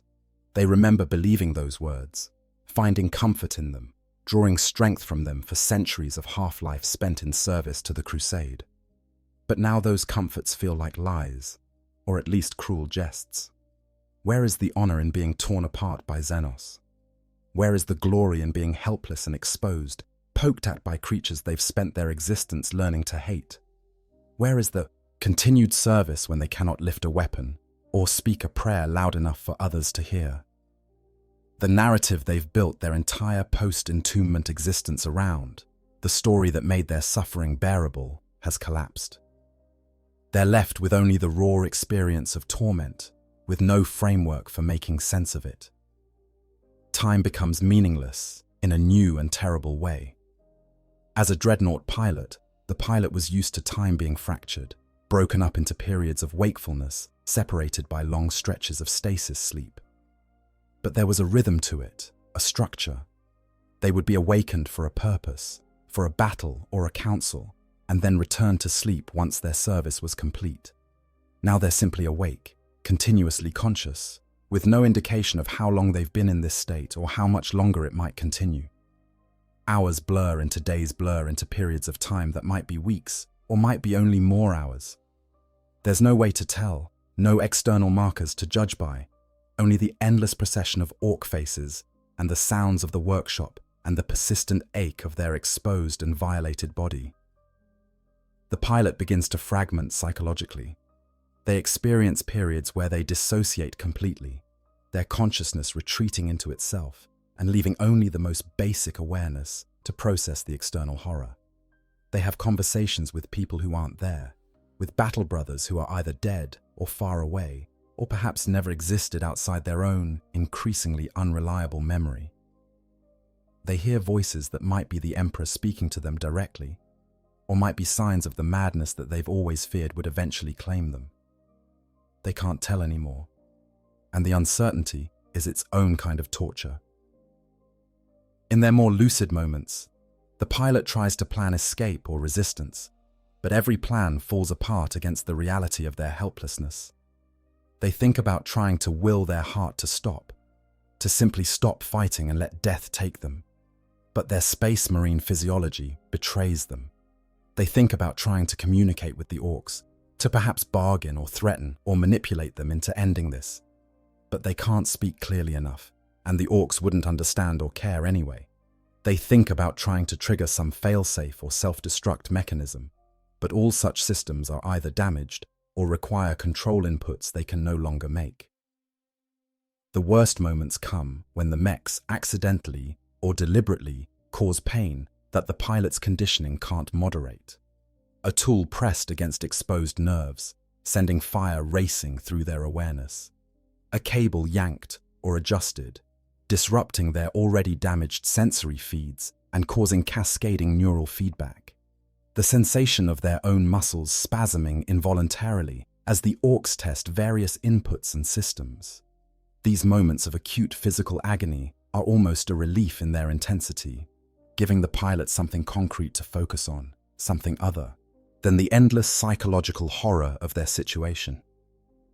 But then, the acute pain fades, leaving them once more in the state of chronic, persistent suffering that's become their new existence. And the cycle continues, with no indication of when or how it might end, if it ever does. The pilot exists in a state of sustained crisis, every moment feeling like the worst thing that's ever happened to them, with the growing realization that this moment is not unique, that tomorrow and the day after that will likely bring more of the same. There's no hope for rescue, no chance of escape, no possibility of mercy from captors who don't understand the concept as it applies to their prisoners. There's only the next moment, and the next, and the next, stretching out toward a horizon of suffering that seems to have no end. This is the true horror of what the captured Black Templars pilot experiences. Not just the physical violation or the desecration of their sacred machine, but the psychological torture of being trapped in a state of aware helplessness, cut off from everything that gave their existence meaning, left alone with only their fragmenting faith and increasingly unreliable memories. It is, in every sense that matters, a fate worse than death. And it's a fate that the Orks, in their cheerful enthusiasm for interesting loot, inflict without even realizing the depth of suffering they're causing. Orkification, the conversion process. While the pilot suffers, the mech boys proceed with their examination and modification of the captured Dreadnought. To them, this is the best part of the whole process, the point where they get to take something that's already impressive and make it even better by adding proper Orky touches. The plan, as much as Orks ever have a plan, is to keep the basic structure and capabilities of the Dreadnought while modifying it to be more controllable, more killy, and of course, much more Orky in appearance. The first major change is cosmetic, but symbolically devastating. The Dreadnought's armor plates, those sacred ceramite panels that have been blessed by chaplains and inscribed with prayers and purity seals accumulated over centuries of service, are treated with typical Ork disrespect. Some plates are simply torn off and discarded, deemed too damaged or too small to be worth keeping. Others are painted over with bright colors, typically red because red makes things go faster, or blue because blue is lucky, or perhaps a garish yellow and black check pattern, just because a particular mech thinks it looks good. The purity seals, those wax-sealed prayers and declarations of faith that every Imperial war machine accumulates, are torn off and thrown away as useless scraps of paper. The Orks have no concept of their significance, no understanding that each seal represents a moment of blessing, a prayer for protection, a connection to the machine's history and the chapter's faith. To the mechs, they're just weird, hummy decorations that are getting in the way of the interesting bits underneath. They tear them off with the same casual disregard they'd show for removing old stickers or rust spots. The chapter iconography meets a similar fate. The Black Templars' crossed sword symbol, painted on the Dreadnought's armor plates and carefully maintained by tech marines between battles, is obliterated under layers of Ork paint. The scroll bearing the Dreadnought's honored name, the identity that the pilot has carried for centuries, is either destroyed or used as kindling for the forge fires. The Orks don't care about names or symbols, or the careful heraldry that the Imperium uses to denote loyalty and service. They care about what looks good to them, and what looks good is loud colors and lots of spiky bits. The spiky bits come next. Orks love decorating their equipment with spikes, blades, and other sharp protrusions that serve no practical purpose, but look incredibly threatening. The captured Dreadnought is subjected to this treatment with enthusiasm. Plates of crude Ork armor are welded onto the chassis, each one studded with spikes that make the war machine look more like a mobile torture device than a sacred relic.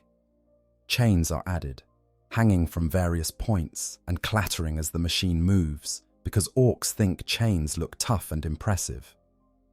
Crude Ork glyphs are painted or welded onto the armor, declaring in the Ork language that this is now the property of war boss so-and-so, or big mech such and such. The weapon systems receive even more extensive modifications. The Dreadnought's original weapons, sophisticated pieces of Imperial technology, designed and manufactured to exact specifications by the Adeptus Mechanicus, are deemed insufficient by the mechs, not because they don't work, but because they could be more Orky. The assault cannon, for instance, might have some of its barrels replaced with cruder Ork alternatives that fire bigger, louder shells. The power fist might be equipped with a buzzsaw attachment because mechs think buzzsaws are dead killy. Additional guns are welded onto any available surface, with no regard for weight distribution or power supply, because more Dakar is always better.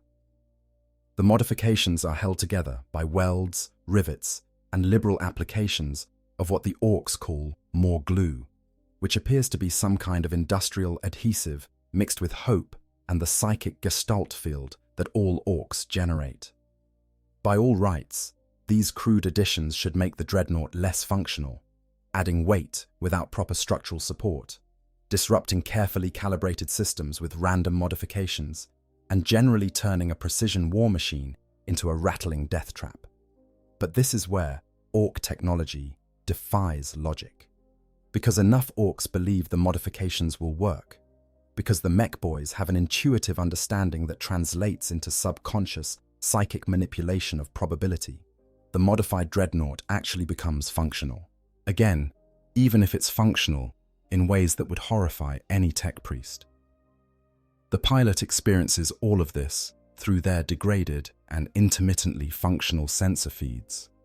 They see, in fragmentary glimpses, the destruction of their machine's sacred decorations. They hear the sound of welding torches and hammers as crude Ork modifications are added. They feel, through whatever sensory feedback still works, the weight and balance of their body changing as the Dreadnought is transformed.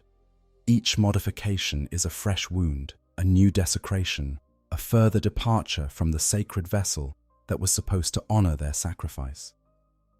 The psychological impact is profound.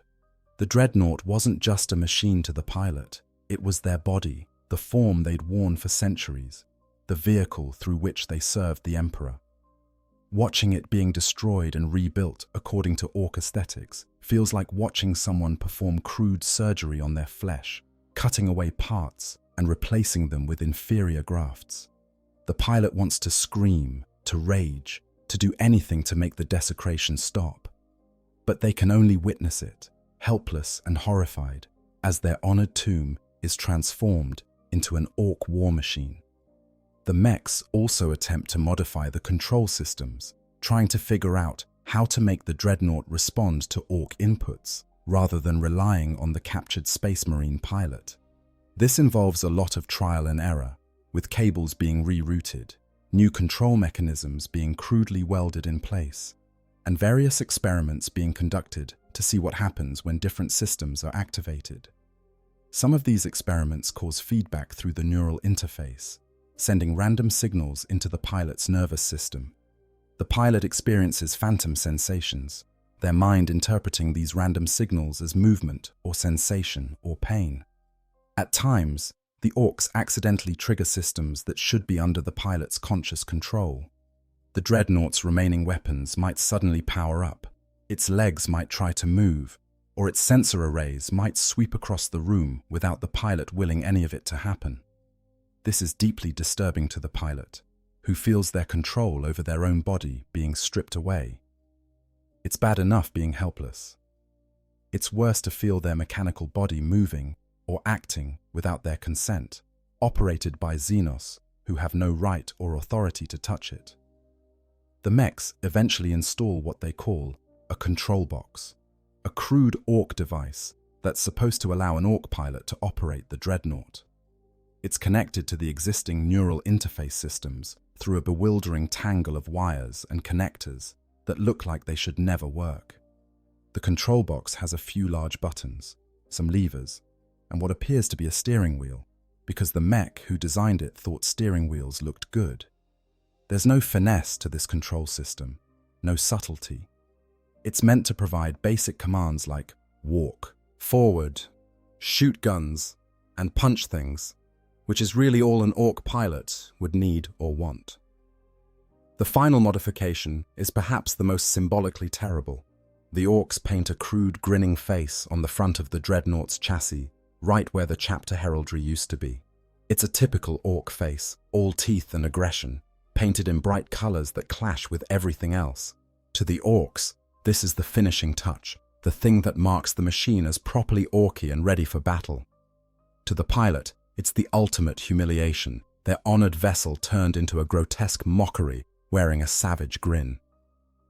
When the modifications are finally complete, The result is something that would be unrecognizable to anyone who knew the original Dreadnought. The clean lines of Imperial engineering are buried under layers of Ork scrap. The sacred armor is hidden beneath crude plates and spikes. The weapons are a mishmash of Imperial and Ork technology welded together with more enthusiasm than skill. The paint job is garish and loud, declaring to all who see it that this is now an Ork war machine, no matter what it might have been before. The mechs stand back and admire their work, declaring it to be the best thing they've ever made. Better even than the Hume original, because it's got more guns, more armor, and looks much killier. The war boss comes to inspect the modified prize and gives it his approval, already imagining the fear it will inspire when he deploys it in his next battle. The other Orks gather around to gawk and argue about who should get to pilot it and what they should call it. Inside the desecrated shell, the pilot has reached a new depth of despair. Everything they were, everything they fought for, everything their sacrifice was supposed to mean, has been stripped away and defiled. The sacred machine that was their honored tomb is now a Xenos war engine, a grotesque parody of what it once represented. And they, the pilot, are still there, still conscious, forced to witness and experience every moment of this ultimate humiliation. The worst part is knowing that this might not be the end. The Orks might actually try to make the modified Dreadnought work, to make it fight, to force the pilot to serve their enemies. And the pilot can do nothing to prevent it, can only exist in their state of helpless horror and pray that somehow, some way, this nightmare will finally end.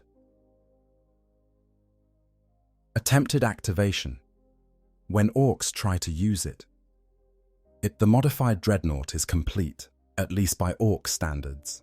Now comes the moment the warboss and his mechs have been anticipating, seeing if they can actually make it work. The approach to this problem reveals everything about the difference between Ork and Imperial technology. The Imperium would spend weeks or months testing every system, running diagnostics, consulting with tech priests and machine spirits, ensuring that activation would be safe and controlled. The Orks' approach is simpler. They find a volunteer, strap him into the control box they've installed, and tell him to push buttons until something happens. The volunteer is typically a tough, but not particularly bright Ork who's excited by the prospect of piloting such an impressive war machine. He climbs into the crude cockpit the mechs have fashioned, a small compartment welded onto the Dreadnought's exterior that gives him access to the control box and a limited view of what's in front of the machine. The setup is nothing like the sophisticated neural interface system that the original pilot uses. It's purely mechanical, all buttons and levers and direct connections to systems that were never meant to be controlled this way. Inside the sarcophagus, the pilot feels the vibrations of the Ork climbing aboard and the sudden weight of a body settling into the control position. For a moment, they dare to hope. Perhaps the crude modifications won't work. Perhaps the machine spirits will refuse to respond to Xenos commands. Perhaps the whole thing will simply fail to activate, and the Orks will give up and dismantle it, finally ending this nightmare. But these hopes are dashed within moments. The Ork pilot starts pressing buttons, and things begin to happen.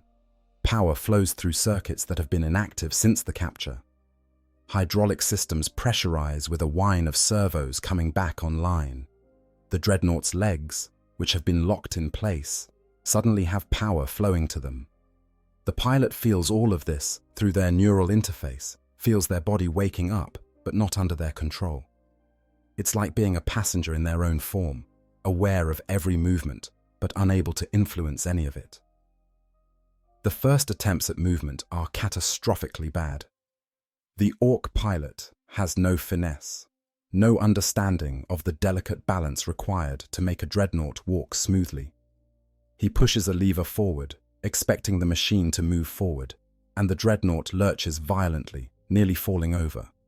The original pilot instinctively tries to compensate, their centuries of experience screaming at them to adjust the weight distribution, to engage the gyro stabilizers, to prevent the fall. But their neural signals are being overridden by the crude control box, and their expertise is useless. The Dreadnought crashes to the ground with a tremendous impact that rattles every system and causes the Ork pilot to curse loudly. The watching Orks think this is hilarious, laughing at their brother's failed attempt while offering helpful suggestions like, "Press the other button," and "maybe if you hit it."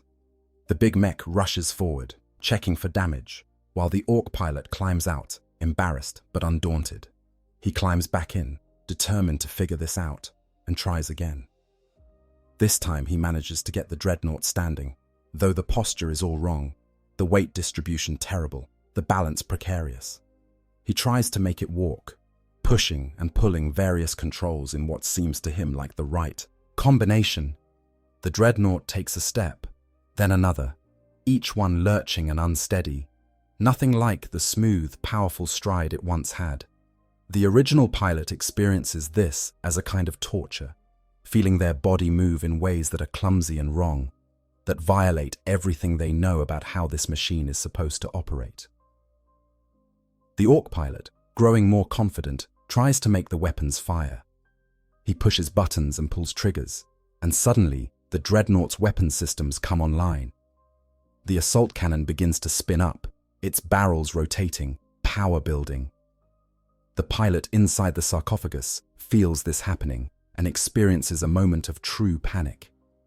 If the weapons fire without proper targeting, if the Ork pilot just sprays fire randomly, the Dreadnought could kill anything in front of it, friend or foe.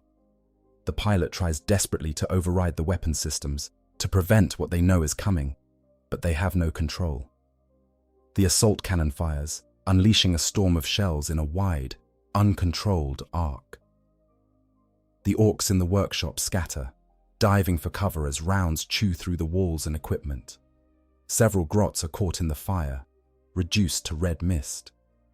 The Ork pilot, startled by the weapon's kick and power, loses his grip on the controls, and the cannon continues firing until its ammunition feed runs dry. When the smoke clears, the workshop is a disaster, and the war boss is both impressed by the weapon's power and furious at the damage to his stuff. This pattern repeats across numerous attempts. The Ork pilots try different controls, experiment with different inputs, and gradually figure out how to make the basic systems respond. But nothing they do produces the kind of smooth, controlled operation that the Dreadnought was designed for. The machine moves like a puppet with tangled strings, jerking and stumbling, its impressive capabilities diminished by the crude control methods being used. Every awkward movement, every uncontrolled weapon discharge, every failure to respond properly to inputs is experienced by the original pilot as a degradation of their body and a mockery of their skills. The worst moments come when the Ork pilots try to do something the control box isn't designed for. They might try to make the Dreadnought perform a complex maneuver or activate systems that the mechs didn't include in their modification, or simply input commands that don't make sense. When this happens, the control systems can go haywire, sending random signals through the neural interface and causing the Dreadnought to spasm or seize up. The original pilot feels this as chaos, their mechanical body responding to inputs that contradict each other, systems fighting against systems, the familiar becoming alien and uncontrollable. During one particularly bad incident, an Ork pilot manages to activate an emergency override that the mechs didn't fully disable. For a brief, glorious moment, the original pilot regains partial control. Their combat instincts take over immediately. The Dreadnought's movements become smooth and purposeful. The weapons swing toward the gathered Orks.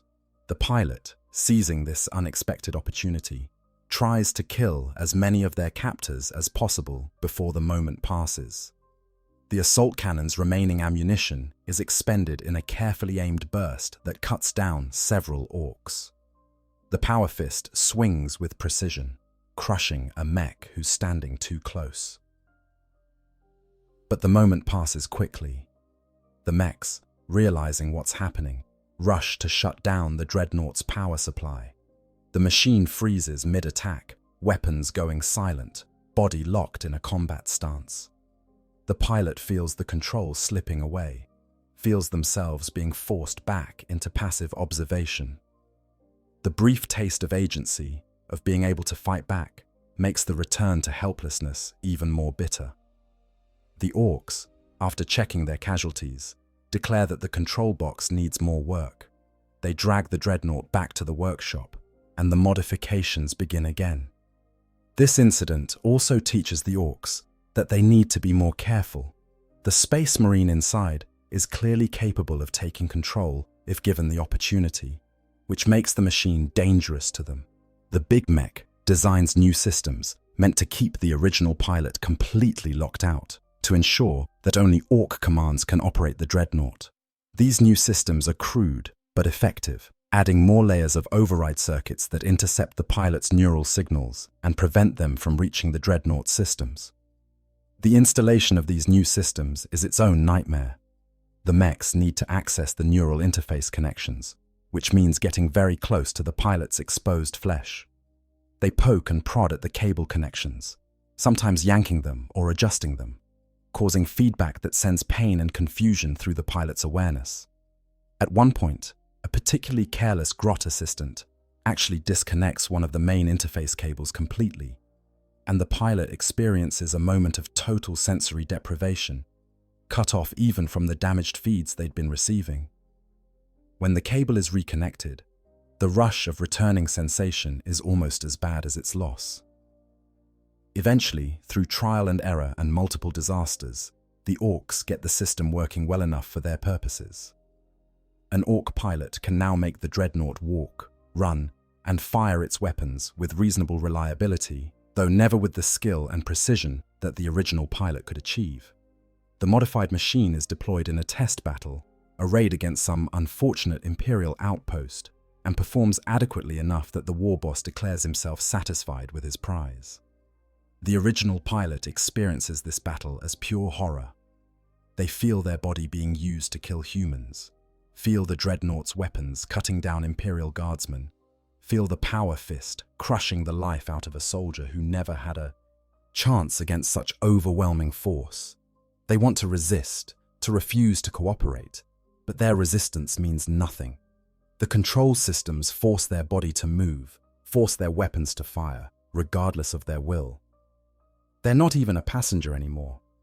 They're a component, a piece of organic machinery that keeps the systems running, no more important or respected than the hydraulics or the power supply. When the battle is over and the Dreadnought is returned to the Ork base, the pilot is left alone with the knowledge that they've been made into a weapon against their own people. The Black Templars taught them that the greatest honor was to die in battle against the Emperor's enemies. But this isn't honor.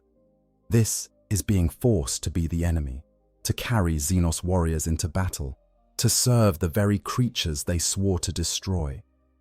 It's a betrayal of everything they believe, even though they had no choice, even though their will had nothing to do with it. The guilt and self-loathing this generates is almost enough to shatter what remains of their sanity. The Wah, field, and the pilot. There's another aspect of the pilot's torment that deserves special attention: the effect of prolonged exposure to the Ork, Wah, field. This psychic phenomenon is one of the most unusual aspects of Ork biology and culture, and experiencing it as a non-Ork, especially as a space marine trained to resist psychic influence, creates a unique form of suffering that adds yet another layer to the nightmare. The Wah, field, is a gestalt psychic effect generated by Orks when they gather in sufficient numbers. It's not consciously controlled by any individual Ork, but rather emerges from the collective unconscious of the entire species. The field has several effects, most notably making Ork technology work, even when it shouldn't by any logical standard, and making Orks themselves stronger, tougher, and more confident the more of them there are in one place. It's what allows seemingly impossible things like Ork spacecraft that have no fuel, Ork weapons that are just scrap metal welded together, and Ork vehicles that defy all laws of physics to somehow function anyway.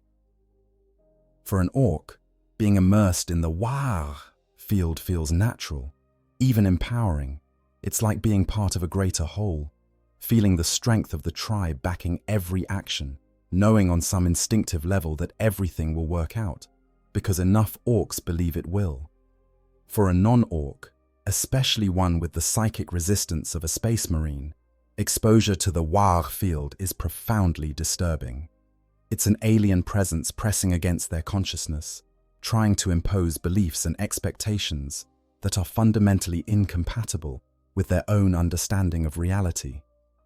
The captured pilot becomes aware of the WH field gradually. At first, it's just a sense of wrongness, a feeling that something unnatural is permeating their awareness. As time passes and they remain in the heart of an Ork warband, the feeling intensifies. They begin to perceive the psychic pressure of Ork belief, can almost hear the thunderous mental noise of thousands of Orks, all unconsciously believing the same things. The red ones go faster. More Dakar is always better. Bigger is better. We's gonna win, 'cause we's the strongest. These alien thoughts press against the pilot's consciousness, like a tide trying to erode a cliff. The pilot's transhuman mind resists, but the resistance itself is exhausting. Every moment spent in the presence of the WH field requires active mental effort to maintain their own sense of reality, their own beliefs about how the universe works.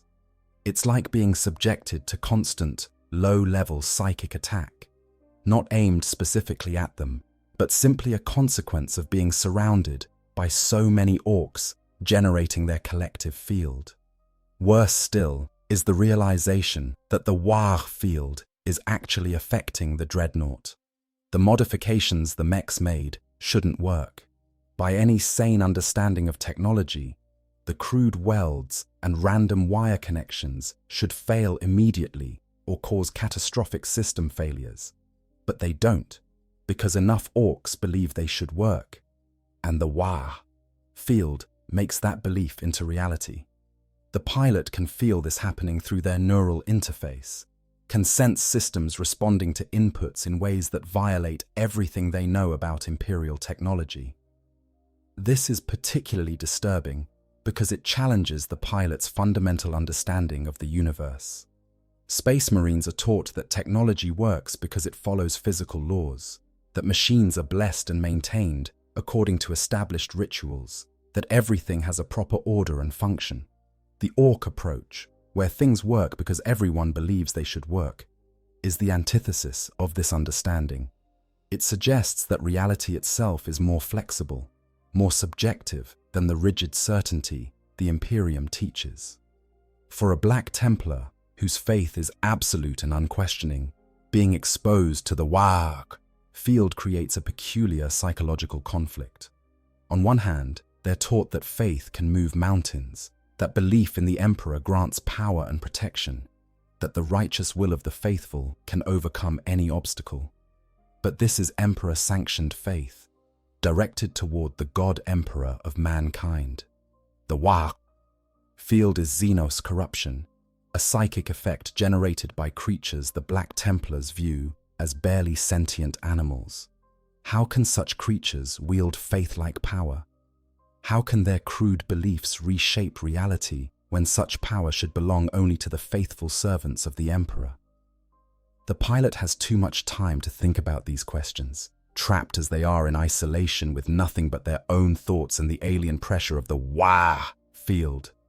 They try to maintain their faith, reciting prayers and catechisms, declaring their loyalty to the Emperor and their hatred of the Xenos, but the words feel hollow when surrounded by evidence that the Xenos' collective belief is actively warping reality around them.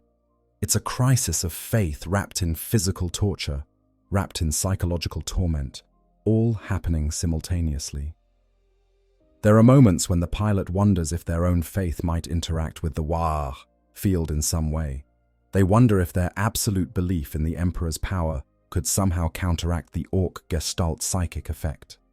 They try, pouring everything they have into mental prayers, trying to will the corrupted Dreadnought back into proper function, trying to manifest the Emperor's protection through sheer force of belief. But nothing happens. Either their faith isn't strong enough, or the Emperor cannot hear them through the psychic noise of the WH. Or perhaps faith alone isn't enough when you're cut off from your battle brothers and surrounded by overwhelming alien presence.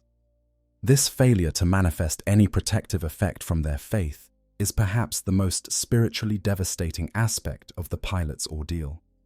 They've spent their entire existence, as both a flesh marine and an entombed warrior, believing that faith in the Emperor was the greatest protection against evil. But here they are, possessed of absolute faith, surrounded by evil, and experiencing no protection whatsoever. It raises terrible questions. Has the Emperor abandoned them? Are they unworthy of his protection? Or is their faith somehow flawed, their understanding incomplete? The alternative explanations are no more comforting.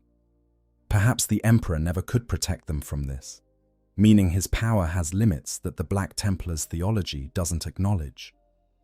Perhaps the entire framework of belief they've structured their life around is somehow mistaken or incomplete. These thoughts are heretical, the pilot knows, but they come anyway, invited by isolation and suffering, and the grinding pressure of being immersed in an alien psychic environment for extended periods. The physical effects of exposure add another dimension to the suffering. The pilot begins experiencing psychosomatic symptoms that shouldn't be possible given their space marine physiology. Headaches that feel like pressure building inside their skull. A sense of mental fatigue that no amount of rest can cure. Occasional hallucinations or sensory distortions that might be their mind trying to process the alien psychic influence, or might be signs that they're finally breaking under the strain. They can't tell anymore, and the uncertainty is its own torture. There are also moments of terrible clarity where the pilot understands, really understands, that the Orks' reality warping ability means their captivity could last indefinitely. The modifications keeping them alive shouldn't work by any rational standard, but they do, sustained by Ork belief and the WoW field. This means there's no natural limit to how long the nightmare can continue. No point where failing systems will mercifully kill them. No eventual breakdown that will bring release. As long as the Orks believe the system should keep working, as long as the WoW field makes that belief real, the pilot could be trapped in this state for years, decades, potentially even centuries if they're particularly unlucky. This realization breaks something in the pilot's psyche. They retreat deeper into their own mind, trying to build walls between their consciousness and the overwhelming alien presence surrounding them. They dissociate more frequently, spending long periods effectively absent, even while their body continues to function in its role as the Dreadnought's organic component. They stop trying to maintain hope for rescue or pray for mercy, and instead simply endure, existing moment to moment because they have no other choice. The Orks, for their part, remain completely unaware of the psychological destruction they're causing. To them, the captured Dreadnought is working fine, maybe even better than before since it's gotten proper Orky modifications. The fact that there's a sentient being inside, experiencing existential torment, doesn't register as significant or even particularly interesting. They've accomplished what they set out to do. They've looted impressive enemy technology and made it work for them.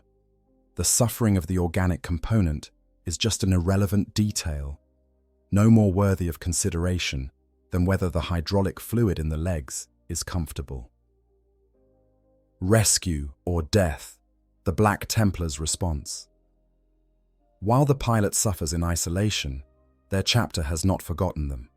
The moment the battle was lost and the Dreadnought's signal went silent, the surviving Black Templars knew what had happened. They knew one of their honored ancients had been captured, and they knew what urgency that knowledge demanded.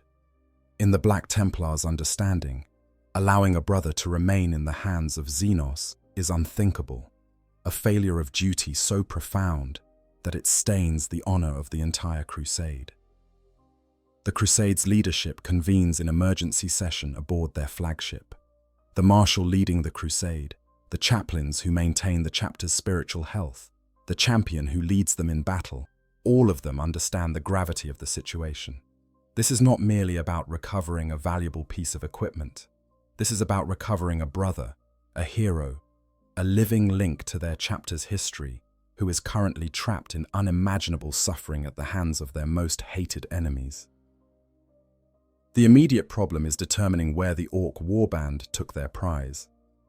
Orks are notorious for their mobility, able to break camp and move vast distances in surprisingly short time when motivated. The Black Templars deploy scouts and interrogate any captured Orks, trying to get information about where the warband is heading. They monitor Vox traffic, analyze trajectory patterns, and consult with what few allies they have in the region. Every moment that passes is another moment their brother suffers, and that knowledge drives them to push harder, faster, more aggressively than they might for almost any other objective. When they finally locate the Ork encampment, possibly days or weeks after the initial capture, the Black Templars launch a rescue operation with characteristic aggression. This is not a careful, planned assault designed to minimize casualties and maximize success probability. This is a crusade of righteous fury, Space Marines willing to die by the hundreds if necessary to recover their fallen brother. The entire crusade mobilizes, bringing every available warrior, every weapon, every vehicle they can field. The assault begins with orbital bombardment, strike cruisers in high orbit launching volleys of ordnance designed to soften up the Ork positions. The Orks, never ones to shy from a fight, respond with their typical enthusiasm, manning their crude anti-aircraft batteries and launching their own ramshackle fighters to contest the skies. The battle escalates quickly into the kind of massive, chaotic melee that Orks love and that the Black Templars prosecute with holy fury. Drop pods rain from the sky, each one carrying a squad of Templars who hit the ground already firing, already charging toward their objectives. Land raiders and rhinos race across the battlefield, their mounted weapons blazing. Dreadnoughts, brothers to the one being rescued, stride forward like avenging angels, their voices raised in prayers and battle hymns. The entire force is focused on a single objective: reach the Ork workshop, recover their brother, and grant him either freedom or mercy, depending on what they find. The Orks fight back with everything they have, because this is exactly the kind of scrap they live for. Massive mobs of boys charge forward with choppers raised and guns firing wildly. Nobs and war bosses lead from the front, eager to prove their strength against these Humy tin soldiers. Looted vehicles and Ork war machines rumble into battle, their weapons adding to the cacophony of destruction. The clash between Black Templars' determination and Ork enthusiasm creates a battle of legendary proportions. Throughout all of this, the trapped pilot remains aware through their degraded sensors. They hear the sounds of battle drawing closer, can detect through whatever systems still feed them information that a major assault is underway. For the first time since their capture, they feel something approaching hope. Their brothers have come. The Black Templars have not abandoned them. Whatever happens next, they will not die alone among Xenos, forgotten and forsaken. But hope brings its own torture, because the pilot knows what might happen when their brothers reach them. The Black Templars do not believe in leaving wounded warriors behind, but they also believe in the mercy of a quick death over prolonged suffering. When they see what's been done to their brother's sacred machine, when they understand the extent of the desecration and corruption, they may decide that the kindest thing, the most honorable thing, is to end their brother's suffering rather than attempt to reverse what's been done. The rescue force fights its way to the workshop, a squad of sword brethren led by a chaplain cutting through the Orks, who have rallied to defend their prized loot. The workshop is a disaster area by this point, half collapsed from orbital bombardment, filled with smoke and fire and the bodies of Orks who tried and failed to hold the position. The chaplain enters first, his skull-faced helmet surveying the scene, and he sees what the Orks have done. The Dreadnought, when they find it, is almost unrecognizable. the sacred armor is buried under Ork modifications. The weapons have been replaced or augmented with Xenos technology. The paint job is a garish affront to everything the chapter holds sacred. But the chaplain, with the perception granted by his augmented senses and his intimate knowledge of his chapter's equipment, recognizes it for what it is. This is their brother. This is the ancient warrior they've come to rescue. And seeing the extent of the desecration, the chaplain's hearts break with rage and grief. The tech marine accompanying the rescue force examines the Dreadnought, trying to determine if recovery is possible. He finds the crude control box the Orks installed, the tangled mass of wires connecting Xenos and Imperial systems, the damaged but still functional life support keeping the pilot alive. His preliminary assessment is not encouraging. The desecration is extensive. Many systems are contaminated by Xenos technology and would need to be completely replaced. The machine spirits have been violated by crude Ork modifications. Restoring the Dreadnought to anything approaching its original glory would take months or years of work by the chapter's finest tech marines. But then the tech marine makes a critical discovery. The sarcophagus is still intact, protected by armor the Orks couldn't fully breach. The pilot inside is still alive, still conscious, still aware. The tech marine establishes communication, using emergency protocols to send signals through the damaged systems. The pilot responds, confirming their identity, and in that moment, the choice becomes clear. Their brother lives. Their brother can be saved. The decision of whether to grant mercy or attempt rescue shifts entirely toward rescue. The tech marine and his servitors work quickly to stabilize the Dreadnought for transport. The Ork modifications are not removed, there's no time for that. But the crude control systems are disabled and the Imperial systems are given emergency power. The sarcophagus is secured against further damage. Throughout this process, the chaplain stands vigil, speaking prayers of protection and promising the trapped pilot that his suffering will soon end, that he will be taken from this place of desecration and returned to the care of the chapter. The pilot, hearing his brother's voice for the first time in what feels like an eternity, experiences emotions so intense that they're almost painful. Relief that the nightmare is ending. Shame at what's been done to his body and what he's been forced to participate in. Grief for the centuries of service that have led to this moment of ultimate degradation.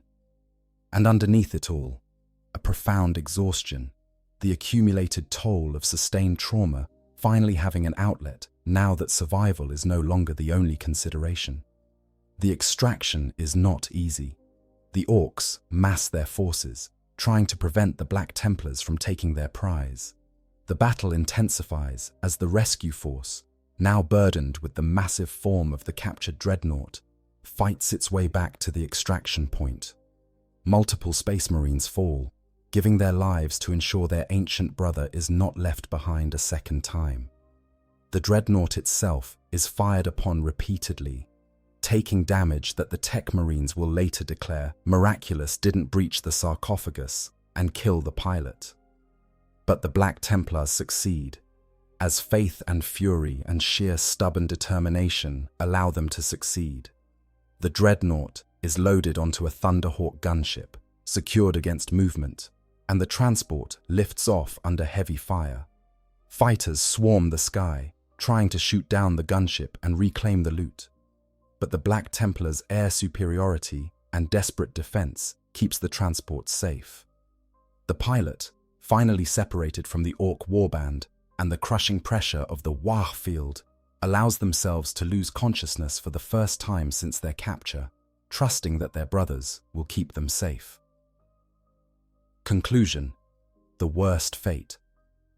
When the rescued Dreadnought finally arrives aboard the Black Templars' flagship, the true scope of the nightmare becomes apparent. The tech marines who begin the examination and restoration process work in something approaching horror as they catalogue the extent of the desecration. Every system has been contaminated by Xenos touch. The sacred armor is covered in Ork glyphs and crude welding. The weapons have been modified in ways that make them barely recognizable. The machine spirits, those semi-aware intelligences that inhabit all Imperial technology, are confused and damaged, their carefully cultivated loyalty corrupted by months of Ork use. But the worst discovery comes when they carefully open the sarcophagus and see what prolonged captivity has done to the pilot. The physical damage is extensive, but potentially repairable. The psychological damage is something else entirely. The pilot is conscious but barely responsive. Their mind retreated into itself, speaking in fragments of prayers and battle hymns that don't quite connect into coherent thought. When they recognize where they are, when they understand they're back among their brothers, they begin to weep. The tears of a warrior who has endured more than any being should have to face. The chaplains take over the spiritual care of the recovered pilot, performing rites of purification and spending long hours in prayer and counseling. They're trying to help their brother process the trauma, to rebuild the faith that was so severely tested, to find meaning in suffering that seemed to have no purpose. It's slow work, measured in weeks and months rather than days. The pilot cooperates as much as they're able, desperate to be the warrior they once were, but the experience has changed them in fundamental ways that cannot simply be prayed away or purified with ritual. The Tech Marines work in parallel, attempting to restore the Dreadnought to its original glory, but they quickly discover that complete restoration may be impossible. Some of the Ork modifications are so thoroughly integrated that removing them would require dismantling and rebuilding entire systems. Some of the damaged Imperial components can't be replaced because the technology is too rare or too ancient. The most practical solution is a partial restoration, removing the most offensive Ork additions while keeping whatever modifications actually improved functionality, then blessing and consecrating everything until the machine spirits accept their contaminated state. The result is a Dreadnought that looks almost like it did before capture, but which will never be quite the same. There are subtle differences in how it moves, in how it responds to commands, in the way its weapons fire. The pilot, relearning how to interface with their body, finds these differences deeply unsettling. It's like coming home to find that someone has rearranged all your furniture and replaced some of your possessions with similar, but not quite identical items. Everything is familiar, but wrong, and the wrongness is a constant reminder of what was done. The chapter holds a ceremony to mark the pilot's return to service. Conclusion: the worst fate. When the rescued Dreadnought finally arrives aboard the Black Templars' flagship, the true scope of the nightmare becomes apparent. The Tech Marines who begin the examination and restoration process work in something approaching horror as they catalogue the extent of the desecration. Every system has been contaminated by Xenos touch. The sacred armor is covered in Ork glyphs and crude welding. The weapons have been modified in ways that make them barely recognizable. The machine spirits, those semi-aware intelligences that inhabit all Imperial technology, are confused and damaged, their carefully cultivated loyalty corrupted by months of Ork use. But the worst discovery comes when they carefully open the sarcophagus and see what prolonged captivity has done to the pilot. The physical damage is extensive, but potentially repairable. Malnutrition has set in, despite the life support systems, the amniotic fluid having been replaced with Ork substitutes that didn't quite provide the right nutrients. The pilot's skin is covered in sores and lesions where Ork tools made contact. The neural interface cables show signs of damage and corrosion, their delicate connections compromised by crude handling and incompatible fluids. But the psychological damage is something else entirely. The pilot is conscious, but barely responsive. Their mind retreated into itself, speaking in fragments of prayers and battle hymns that don't quite connect into coherent thought. When they recognize where they are, when they understand they're back among their brothers, they begin to weep. The tears of a warrior who has endured more than any being should have to face. These tears are the first real emotion they've been able to express since capture, and once they start, they cannot stop. The pilot sobs, with a depth of grief and relief that shakes their entire truncated body, the catharsis of finally being safe overwhelming everything else. The chapter's chaplains take over the spiritual care of the recovered pilot, performing rites of purification and spending long hours in prayer and counseling. They're trying to help their brother process the trauma, to rebuild the faith that was so severely tested, to find meaning in suffering that seemed to have no purpose. It's slow work, measured in weeks and months rather than days. The pilot cooperates as much as they're able, desperate to be the warrior they once were. But the experience has changed them in fundamental ways that cannot simply be prayed away or purified with ritual. The senior chaplain assigned to the pilot's spiritual recovery is a veteran of centuries himself, a warrior who has seen every horror the galaxy can produce and maintained his faith through it all. But even he finds himself challenged by what he encounters. The pilot's questions are not the simple doubts of a warrior who lost a battle.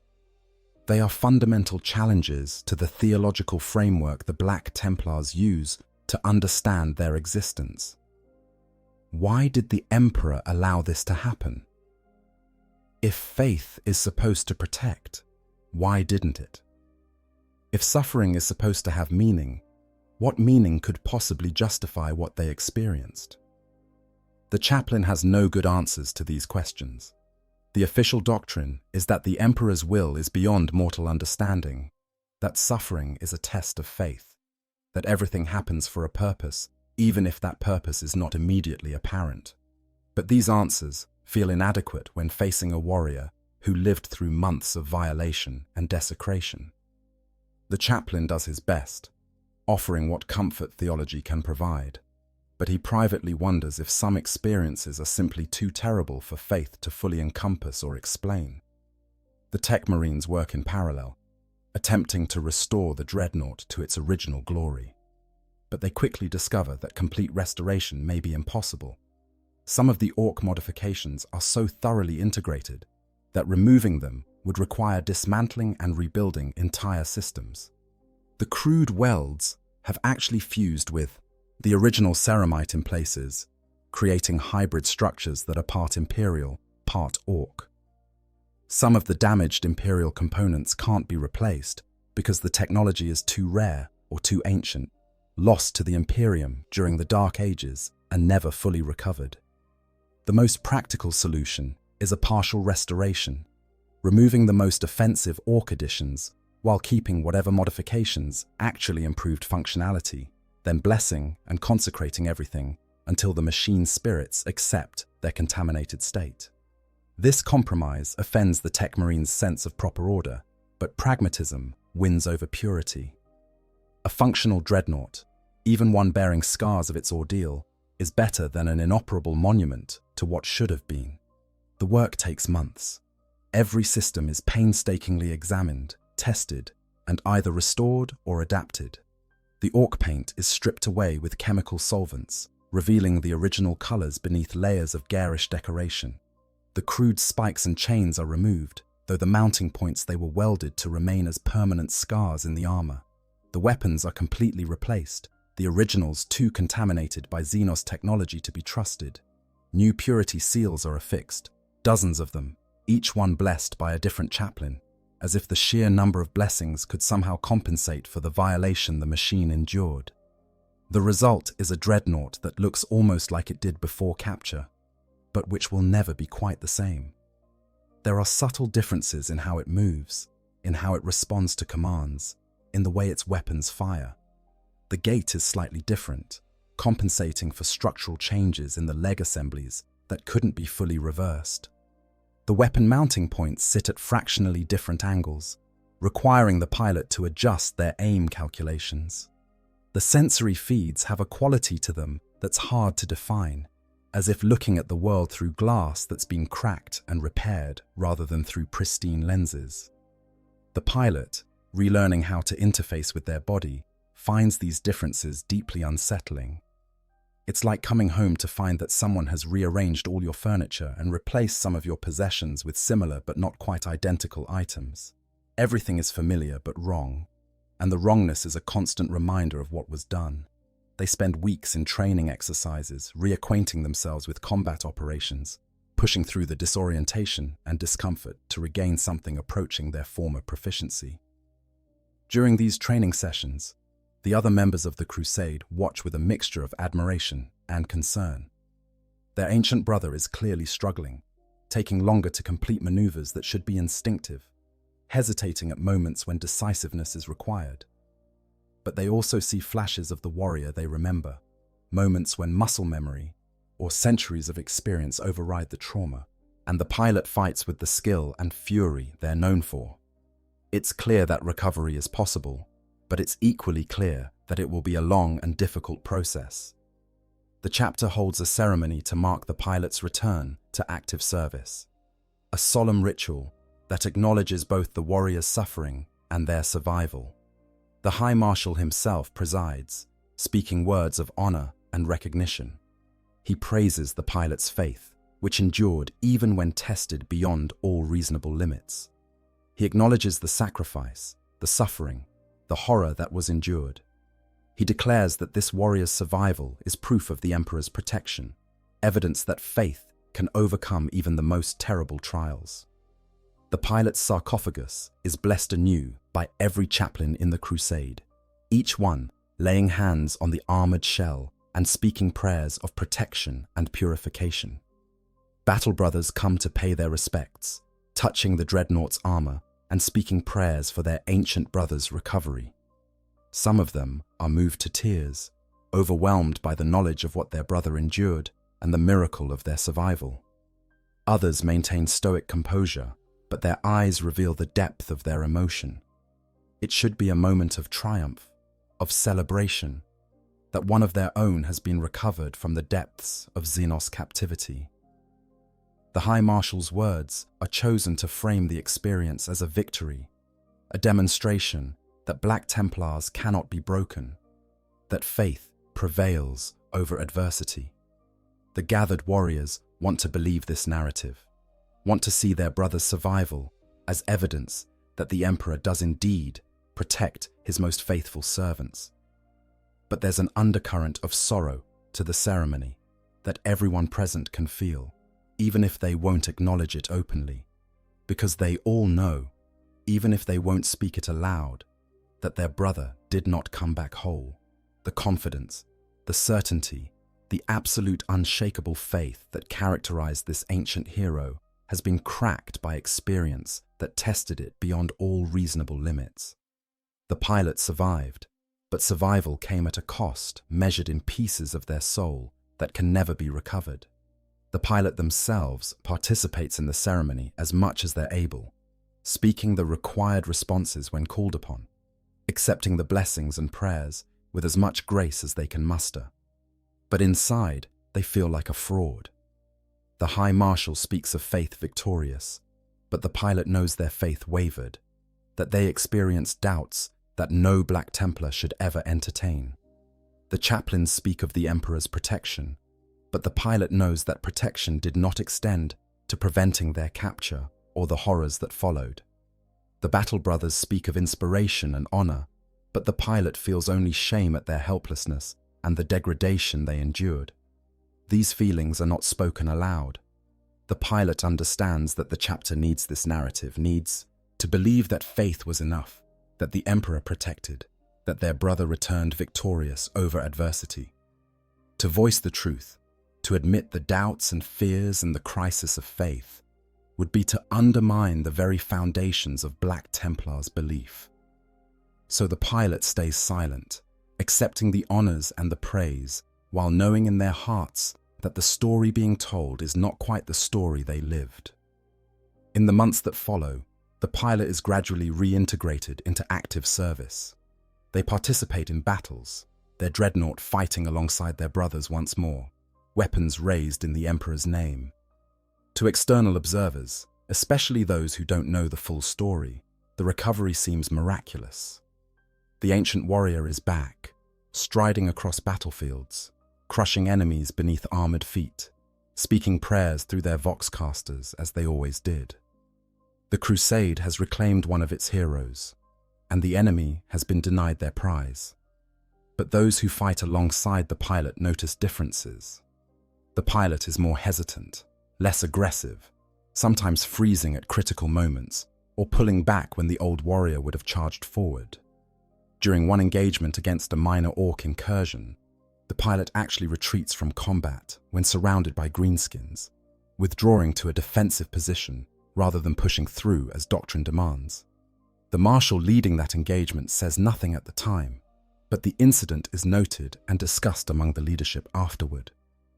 In quiet moments between battles, when other dreadnoughts are placed in stasis sleep, this pilot sometimes requests to remain awake, afraid of the dreams that come in the darkness, afraid of waking up once more to find themselves back in orc hands. The tech marines accommodate this request when possible, though they warn that extended periods of wakefulness can lead to psychological degradation. The pilot acknowledges this risk but declares they would rather face that degradation than experience one more moment of the nightmares that plague their sleep. These nightmares are vivid and terrible, drawing on memories of the capture and its aftermath. The pilot dreams of being surrounded by orc faces, of hands tearing at their flesh, of the sound of welding torches and the smell of crude oil and promethium. They dream of trying to move and finding their body unresponsive, of trying to speak and producing only meaningless sounds, of watching helplessly as everything they are is destroyed piece by piece. They wake from these dreams with their vital signs spiking, their remaining musculature clenching in panic, their mind racing through prayers and battle hymns, trying to ground themselves in reality. The psychological scars prove more resistant to healing than the physical ones. The pilot suffers from what the chaplains can only describe as spiritual wounds, doubts and fears that keep surfacing despite all attempts to pray them away or purify them through ritual. They question whether the emperor abandoned them during their captivity, or whether their faith wasn't strong enough to protect them, or whether the suffering they endured had any meaning at all. These questions are dangerous for a Black Templar, a chapter whose entire identity is built on absolute, unquestioning faith. But the pilot can't simply stop asking them. During counseling sessions with the chaplains, the pilot tries to articulate these doubts, searching for answers, or at least some framework for understanding their experience. They describe the sensation of being immersed in the orc Wah field, the alien pressure of Xeno's belief pressing against their consciousness. They talk about the horror of being unable to die, of wanting nothing more than the Emperor's peace, but being denied even that mercy. They confess that there were moments when they felt abandoned, when faith brought no comfort and prayers seemed to vanish into an uncaring void. The chaplains do their best to provide spiritual guidance, offering interpretations of suffering as testing, as purification, as mysterious elements of the Emperor's plan. They point to the pilot's survival as proof of divine intervention, arguing that the Emperor preserved them through the ordeal even when it seemed otherwise. They frame the doubt and suffering as trials that, having been endured, have made the pilot's faith stronger and more genuine. These are the traditional responses to spiritual crisis, the approved theological frameworks for making sense of suffering. But the pilot finds little comfort in these explanations. They've lived through the experience, felt the absence where divine protection should have been, experienced the void where faith should have provided strength. The theological explanations feel like attempts to impose meaning on something that was fundamentally meaningless, to find purpose in suffering that was simply cruel and random. The pilot doesn't voice these thoughts directly, understanding they border on heresy. But the chaplains can sense the reservation, the lack of conviction in their responses. The chapter's leadership faces a difficult decision. Can this warrior still serve effectively, or has the trauma damaged them beyond their ability to continue in their role? Do they honor their brother's centuries of faithful service by allowing them to continue fighting, Or do they grant the mercy of final rest to a warrior who has already suffered more than should be asked of any being? The debate goes on for months, with different factions within the chapter arguing for different approaches. Some argue that the pilot has earned their rest, that they've given everything across centuries of service and should be allowed to finally stand down. They point to the hesitation in combat, the nightmares, the obvious psychological struggles as evidence that continued service is asking too much. To force this warrior to keep fighting would be cruel. They argue a betrayal of the sacrifice already made.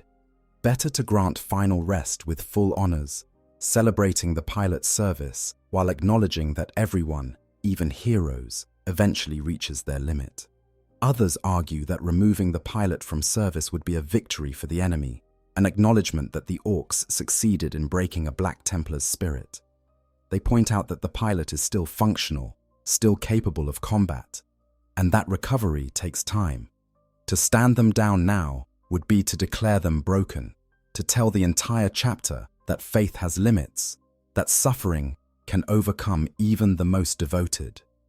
This is not a message the Black Templars can afford to send, especially not about one of their most honored warriors.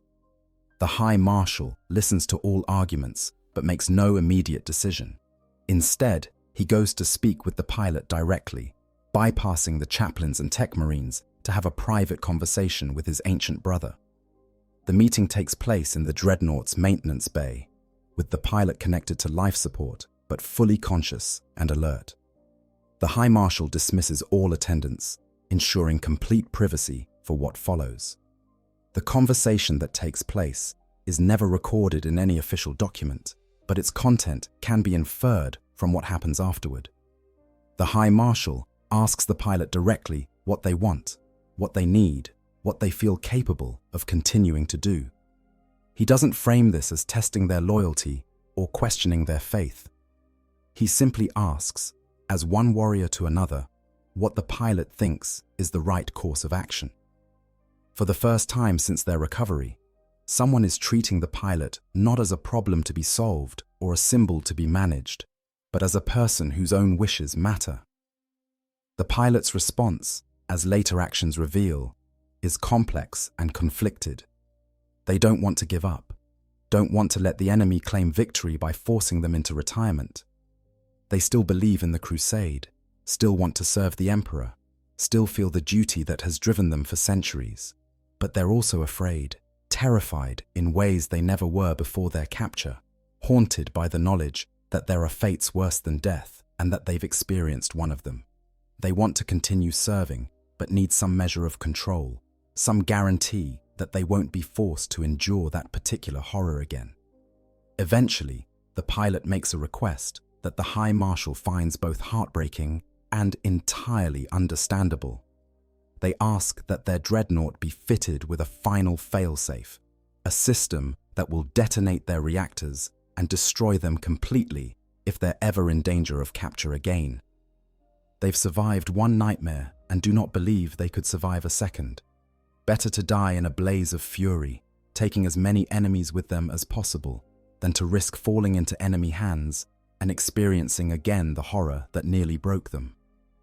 The High Marshal agrees to this request, understanding that this is their brother's way of reclaiming some measure of control over their own fate.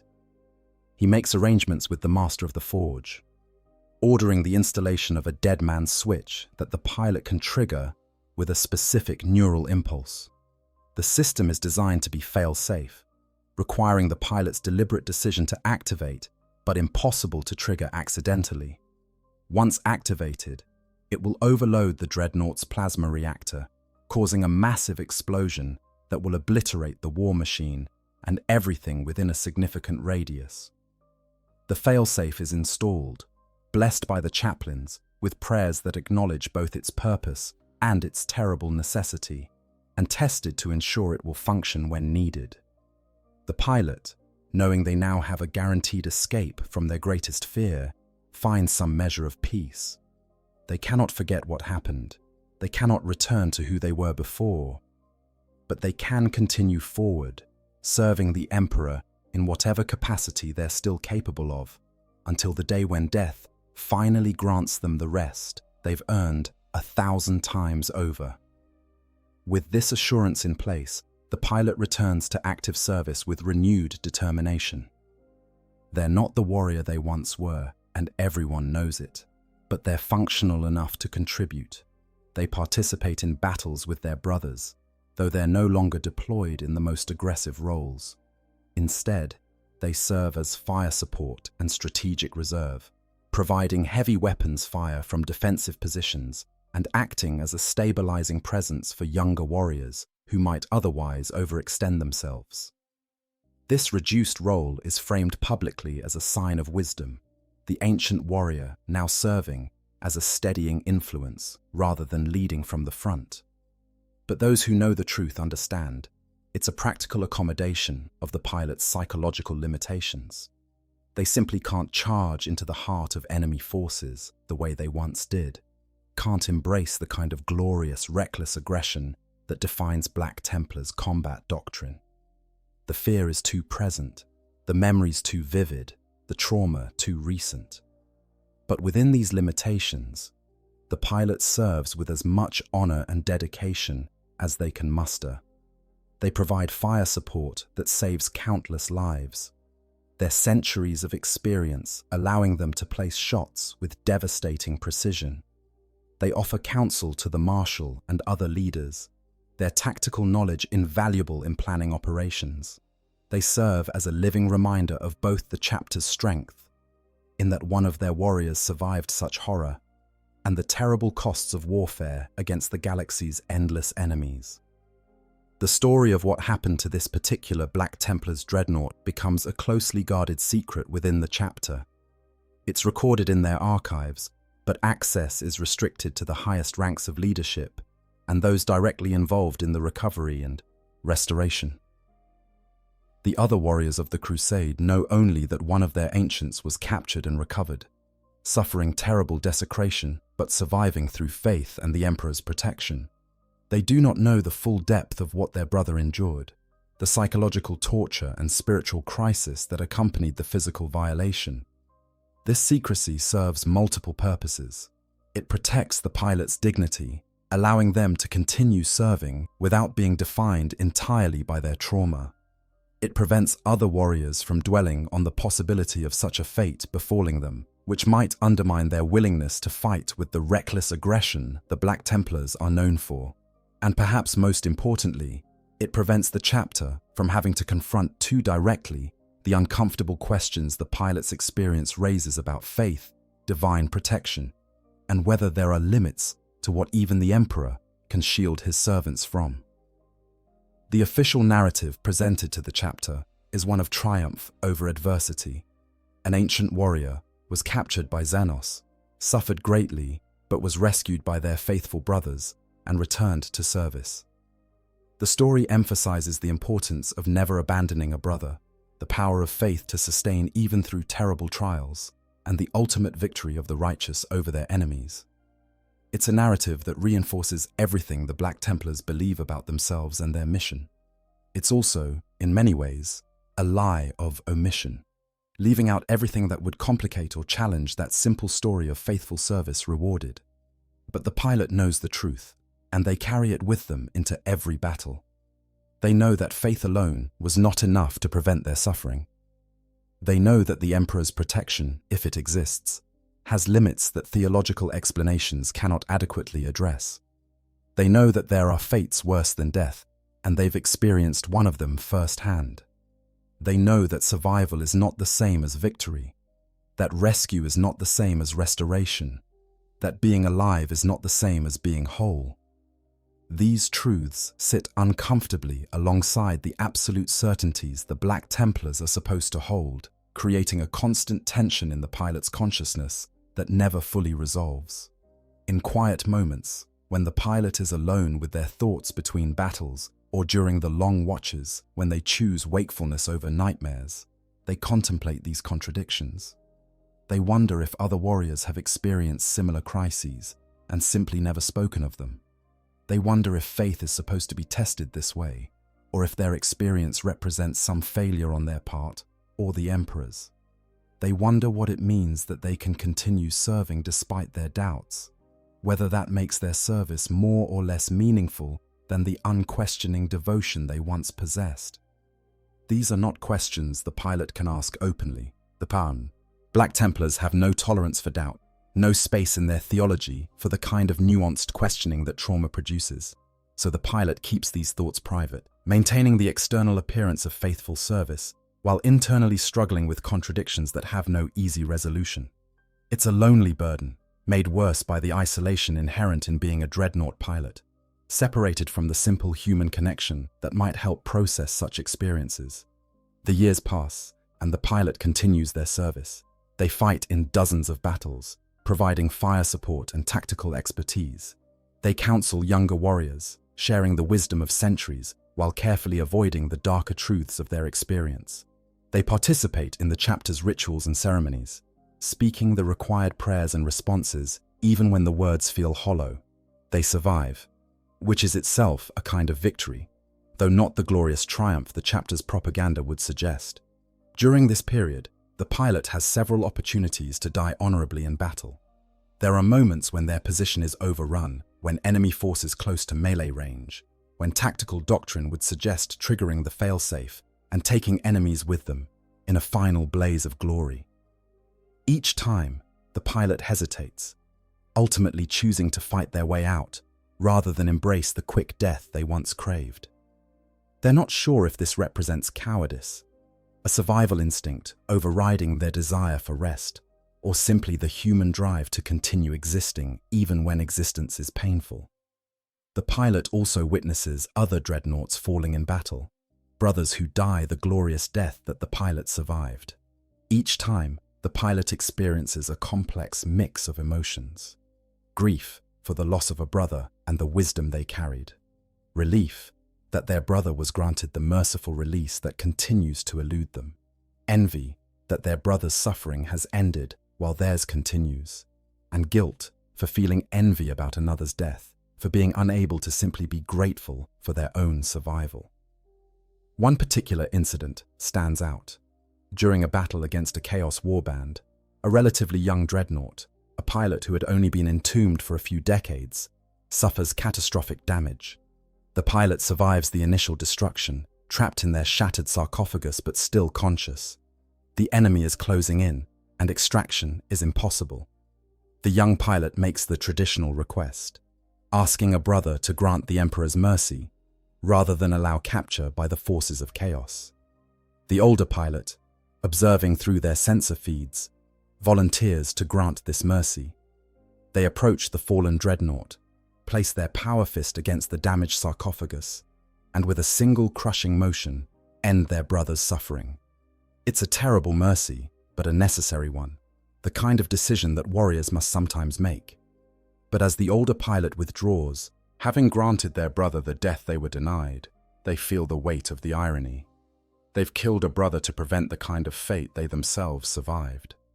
They've granted a mercy they were never offered.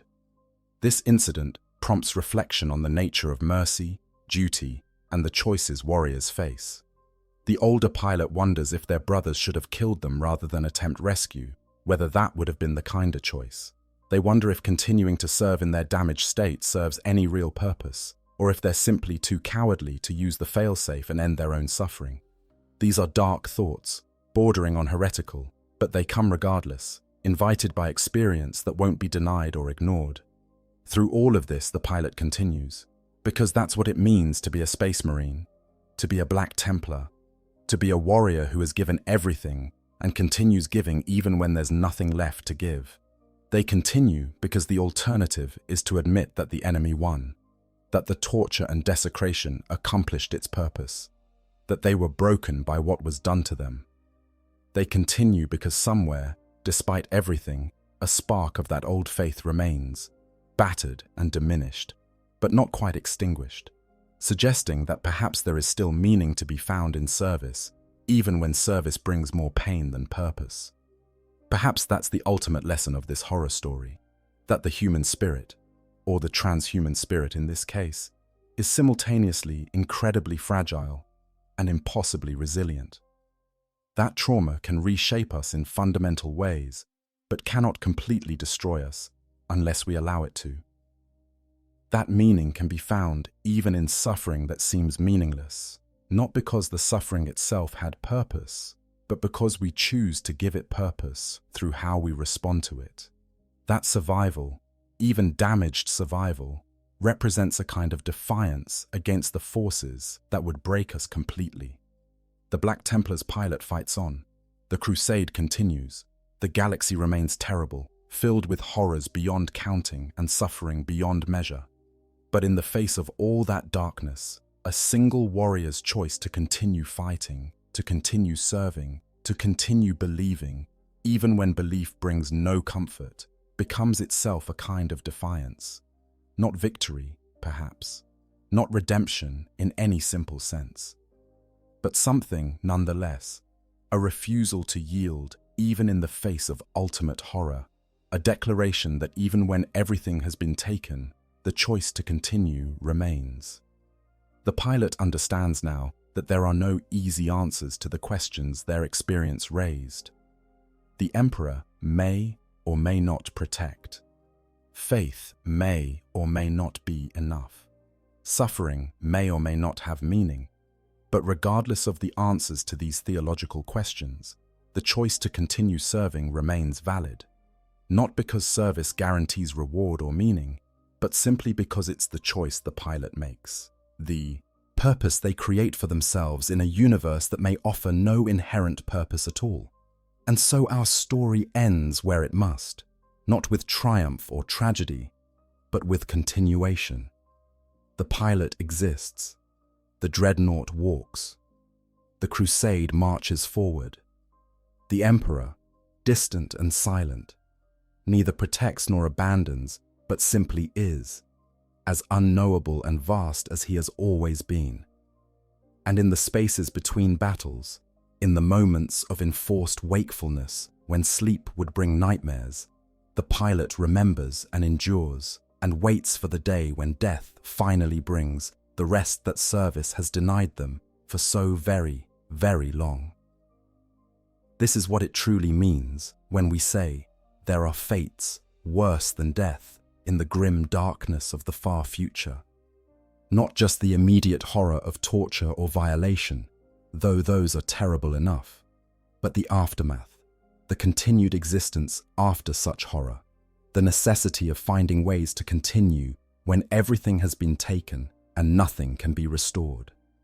It's the knowledge that survival is possible even when it shouldn't be, that the body's resilience can outlast the spirit's capacity to endure, that rescue can sometimes arrive too late to prevent the deepest wounds, even if it comes in time to prevent death.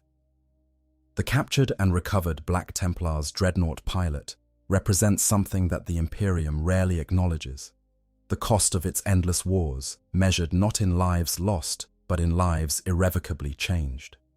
Every warrior who survives trauma carries it forward into all their subsequent service.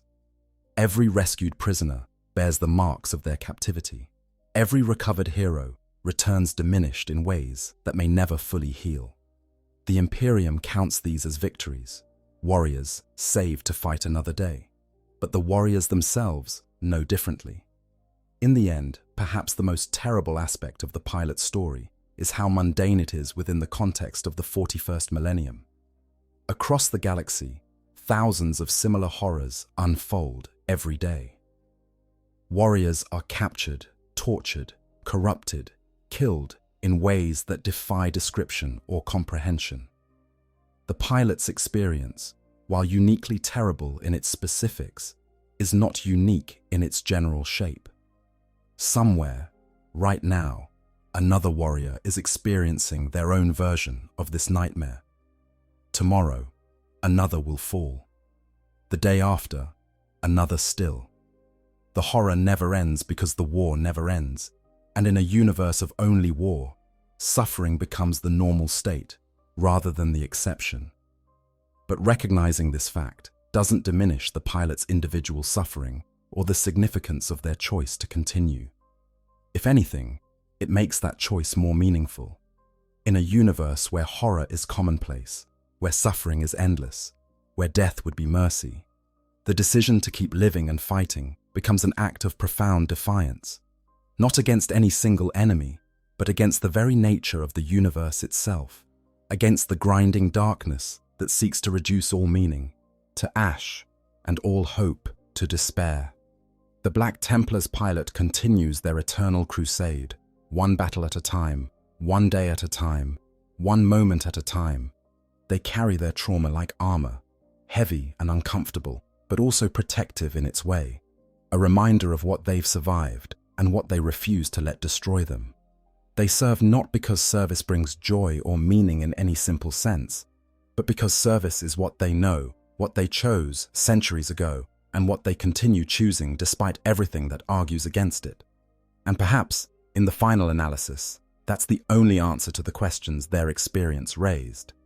Not theological certainty or philosophical clarity, but simply the choice to continue made again and again, moment by moment, until the moment when that choice is no longer necessary, because death has finally granted what life would not: rest, peace, and freedom from the weight of consciousness, in a universe too terrible to fully comprehend.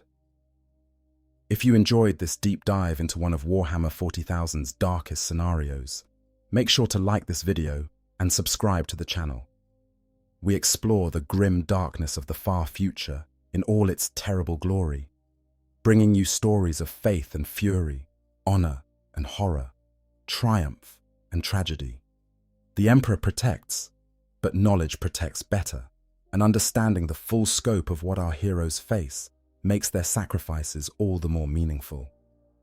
Hit that notification bell to stay updated on our latest explorations of the 41st Millennium, where there is only war, and where sometimes the greatest courage is simply choosing to survive. Until next time, stay vigilant, stay faithful, and remember that even in the darkest moments, the choice to continue fighting matters.